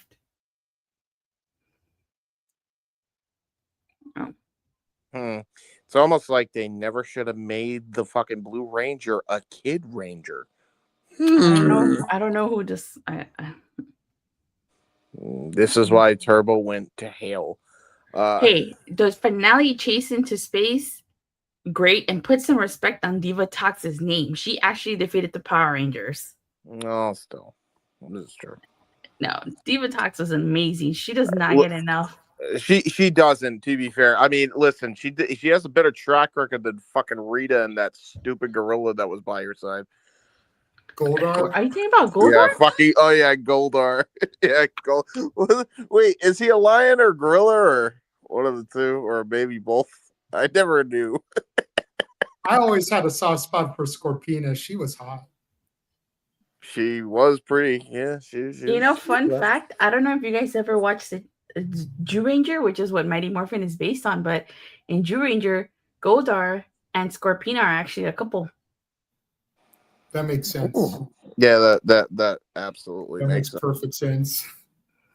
Yeah. All right, so we hope you guys enjoyed this random Power Ranger conversation. Yeah, what the fuck happened? Yeah, unless there's any other super chats that come in, we can go ahead and start getting out of here. Not really. I'm ready. Tell everyone where they can find you, our resident Power Ranger. Yes. I'm not even wearing a Ranger color. Well, technically, I am wearing a Ranger color. I could be Kendall from Power Rangers Dino Charge. You can follow me at the Tilla _ on X. You can check out my YouTube channel, Rangers of Wrestling. I cover wrestling. Well, I haven't lately, but hey, maybe I'll cover Halloween Havoc. We'll see. You can just check out all of my other social medias, Instagram, Twitch. We still haven't set up my Nintendo Switch, so I haven't yet to stream Rita's Rewind. But once it's set up, I'll definitely let you guys know. It's right here. It's in my drawer. I just haven't set it up yet. Okay. Make sure you follow Walter at Rage of Wrestling on YouTube, Walter.Cruz.940 on Instagram, Walter Alex Cruz on X and Blue Sky, assuming Blue Sky is still a thing. Yeah. Ash. You can find me on X, the app formerly known as Twitter, at ShadowBadAsh. You can find me in the spaces, occasionally speaking, starting to speak a lot more in the spaces, but usually listening in. And subscribe to my YouTube channel at Batty for Wrestling. Don't be a dickhead. I was actually going to commend you on that. I've been noticing you've been speaking a lot more lately. Congratulations on coming out of your shell a little bit more, young lady. I keep I meaning applaud to you. talk about these pieces. I know how hard that is for some of you guys to come out of your shell and engage more. So I commend you on taking those steps, Ash. Seriously. Yes, seriously. No, as a person who knows how it was once upon a time when I was a wee person who was shy and timid and scared of everything, yeah, it's not easy. So you deserve commendation, commendation for speaking up and especially the trouble I inadvertently caused on the spaces. yeah, a little bit. Hey, listen, shit happens. It's okay. Yeah. I keep hearing you guys talk about all these spaces. I'm like, gotta tune in one of these days. Yeah, just go to whenever you see the thing pop up on X, you'll usually see like Shadow Batash is speaking in this space, and just come on in and listen. What are you guys talking about in those spaces? I think the only one I tuned into. It's basically just like this. It's free flow wrestling conversation, but it's just a whole other group of people that we're interacting with. Yeah, sometimes there's debate and discussions that lead into arguments, but most of the time it's very civil. They're like very friendly, civil debates. And just like pro wrestling, there's cliques. There's the spaces that are more pro AEW and anti WWE, and there's the spaces that are more pro WWE and anti AEW. And me and Ash are some of the ones that kind of dip into both sets of spaces because we love both equally. Yeah. And which space is the Power Ranger space? There hasn't really been one, so you can be the charge for that. You can make the space and create it, and then you'll find more Rangers of wrestling. Only you can start the wildfire. Back to the shills here. Make sure you follow the Simple Man Noah Foster. I do want to again thank him greatly for taking over for me, being willing to host this tonight while he was trying to take a mental break and a social media break. I was under the impression I wasn't going to be back until probably around now. And so he was willing to jump in and host for me. But again, my show was a lot quicker than expected, so I was able to be back here pretty much at the start. But follow Noah at nfoster1916 on YouTube and X. James. Damn me! You guys can find me on the YouTube, Instagram, and X at JBeside95, and on Facebook, James Heeman Hebert. I do really cool and dumb things on the internet, and I must say that softly so I don't disturb my neighbor. Go check out my uncle's because apparently you got a noise complaint last night reacting to the main event. Yes, I did. Guys can check out my uncle's documentary. Still working on part 3. It is coming along slowly but surely. Probably the best part yet. I'm not even joking. So please be on the lookout for that. But in the meantime, see part 2 if you have not seen it already. What will come first? Braun Breaker becoming champion or part 3 coming out? I was gonna say, I wonder what would come first, part 3 or me streaming Arita's Rewind. Oh my god. There you go. What'll come first, part 3 or Ash watching NXT on a weekly basis? All right. Ash and me watching NXT on a weekly basis. What will come first, that or James's documentary? Yeah. And then of course you can find me on Instagram at the Renegade JJ Williams, YouTube Casa D18 Studios, X at ROWJJ Williams and Casa D18 Studio. No S at the end of the X. That's where you'll find me hosting and participating in the spaces. Make sure you follow the Simply Reliable Studios on X at SR Studios 2024. That is the only place where you can vote in the first annual Simply Reliable Studio Wrestling Awards. The 5th category is up now for voting. The next category will go live tomorrow. So make sure you're following and voting for those. The polls have closed on the first 4 categories, which were Finisher of the Year, Tag Team of the Year, PPPLE of the year, and wrestling theme song of the year. Right now, you can currently vote on dun dun dun if the thing will load for me. Something wants to take forever right now. Something. Hold on. No, let's not kill the gimmick and give James freaking convulsions. We did it once already. Once is enough. Promotion of the year. Oh. That's the one that is up right now for voting. Shit, Make the sure you polls get your closed? votes I in. didn't even know. I didn't even vote in those things. I missed that on Tag Team of the Year. Mostly No, I due to didn't busy vote. work and forgetting to put notifications on my Twitter. Same Yeah, here. I wish I had voted. I'm pissed. I missed it. Yeah, I didn't know I missed it. Damn. Damn Oh, works into responsibilities making us forget. Yeah, I voted for Promotion of the Year, and what I voted for might surprise you. Oh. Okay. So that will do it for the Saturday Shenanigans this week. Make sure you tune in on tomorrow. You are doing the watch along tomorrow, correct, James? Yes. JCW Possession. I will be Yes. doing that. We'll be Yes. covering that. I will So make also... sure you guys tune in. Oh, sorry. So make sure you guys tune in then 4:30 p.m. Eastern, 1:30 Pacific for James doing JCW Possession. Yes. And then, of course, Monday we'll have Monday Night Football, the Commanders versus the Chiefs, and Game 3 of the World Series. You were going to say, James?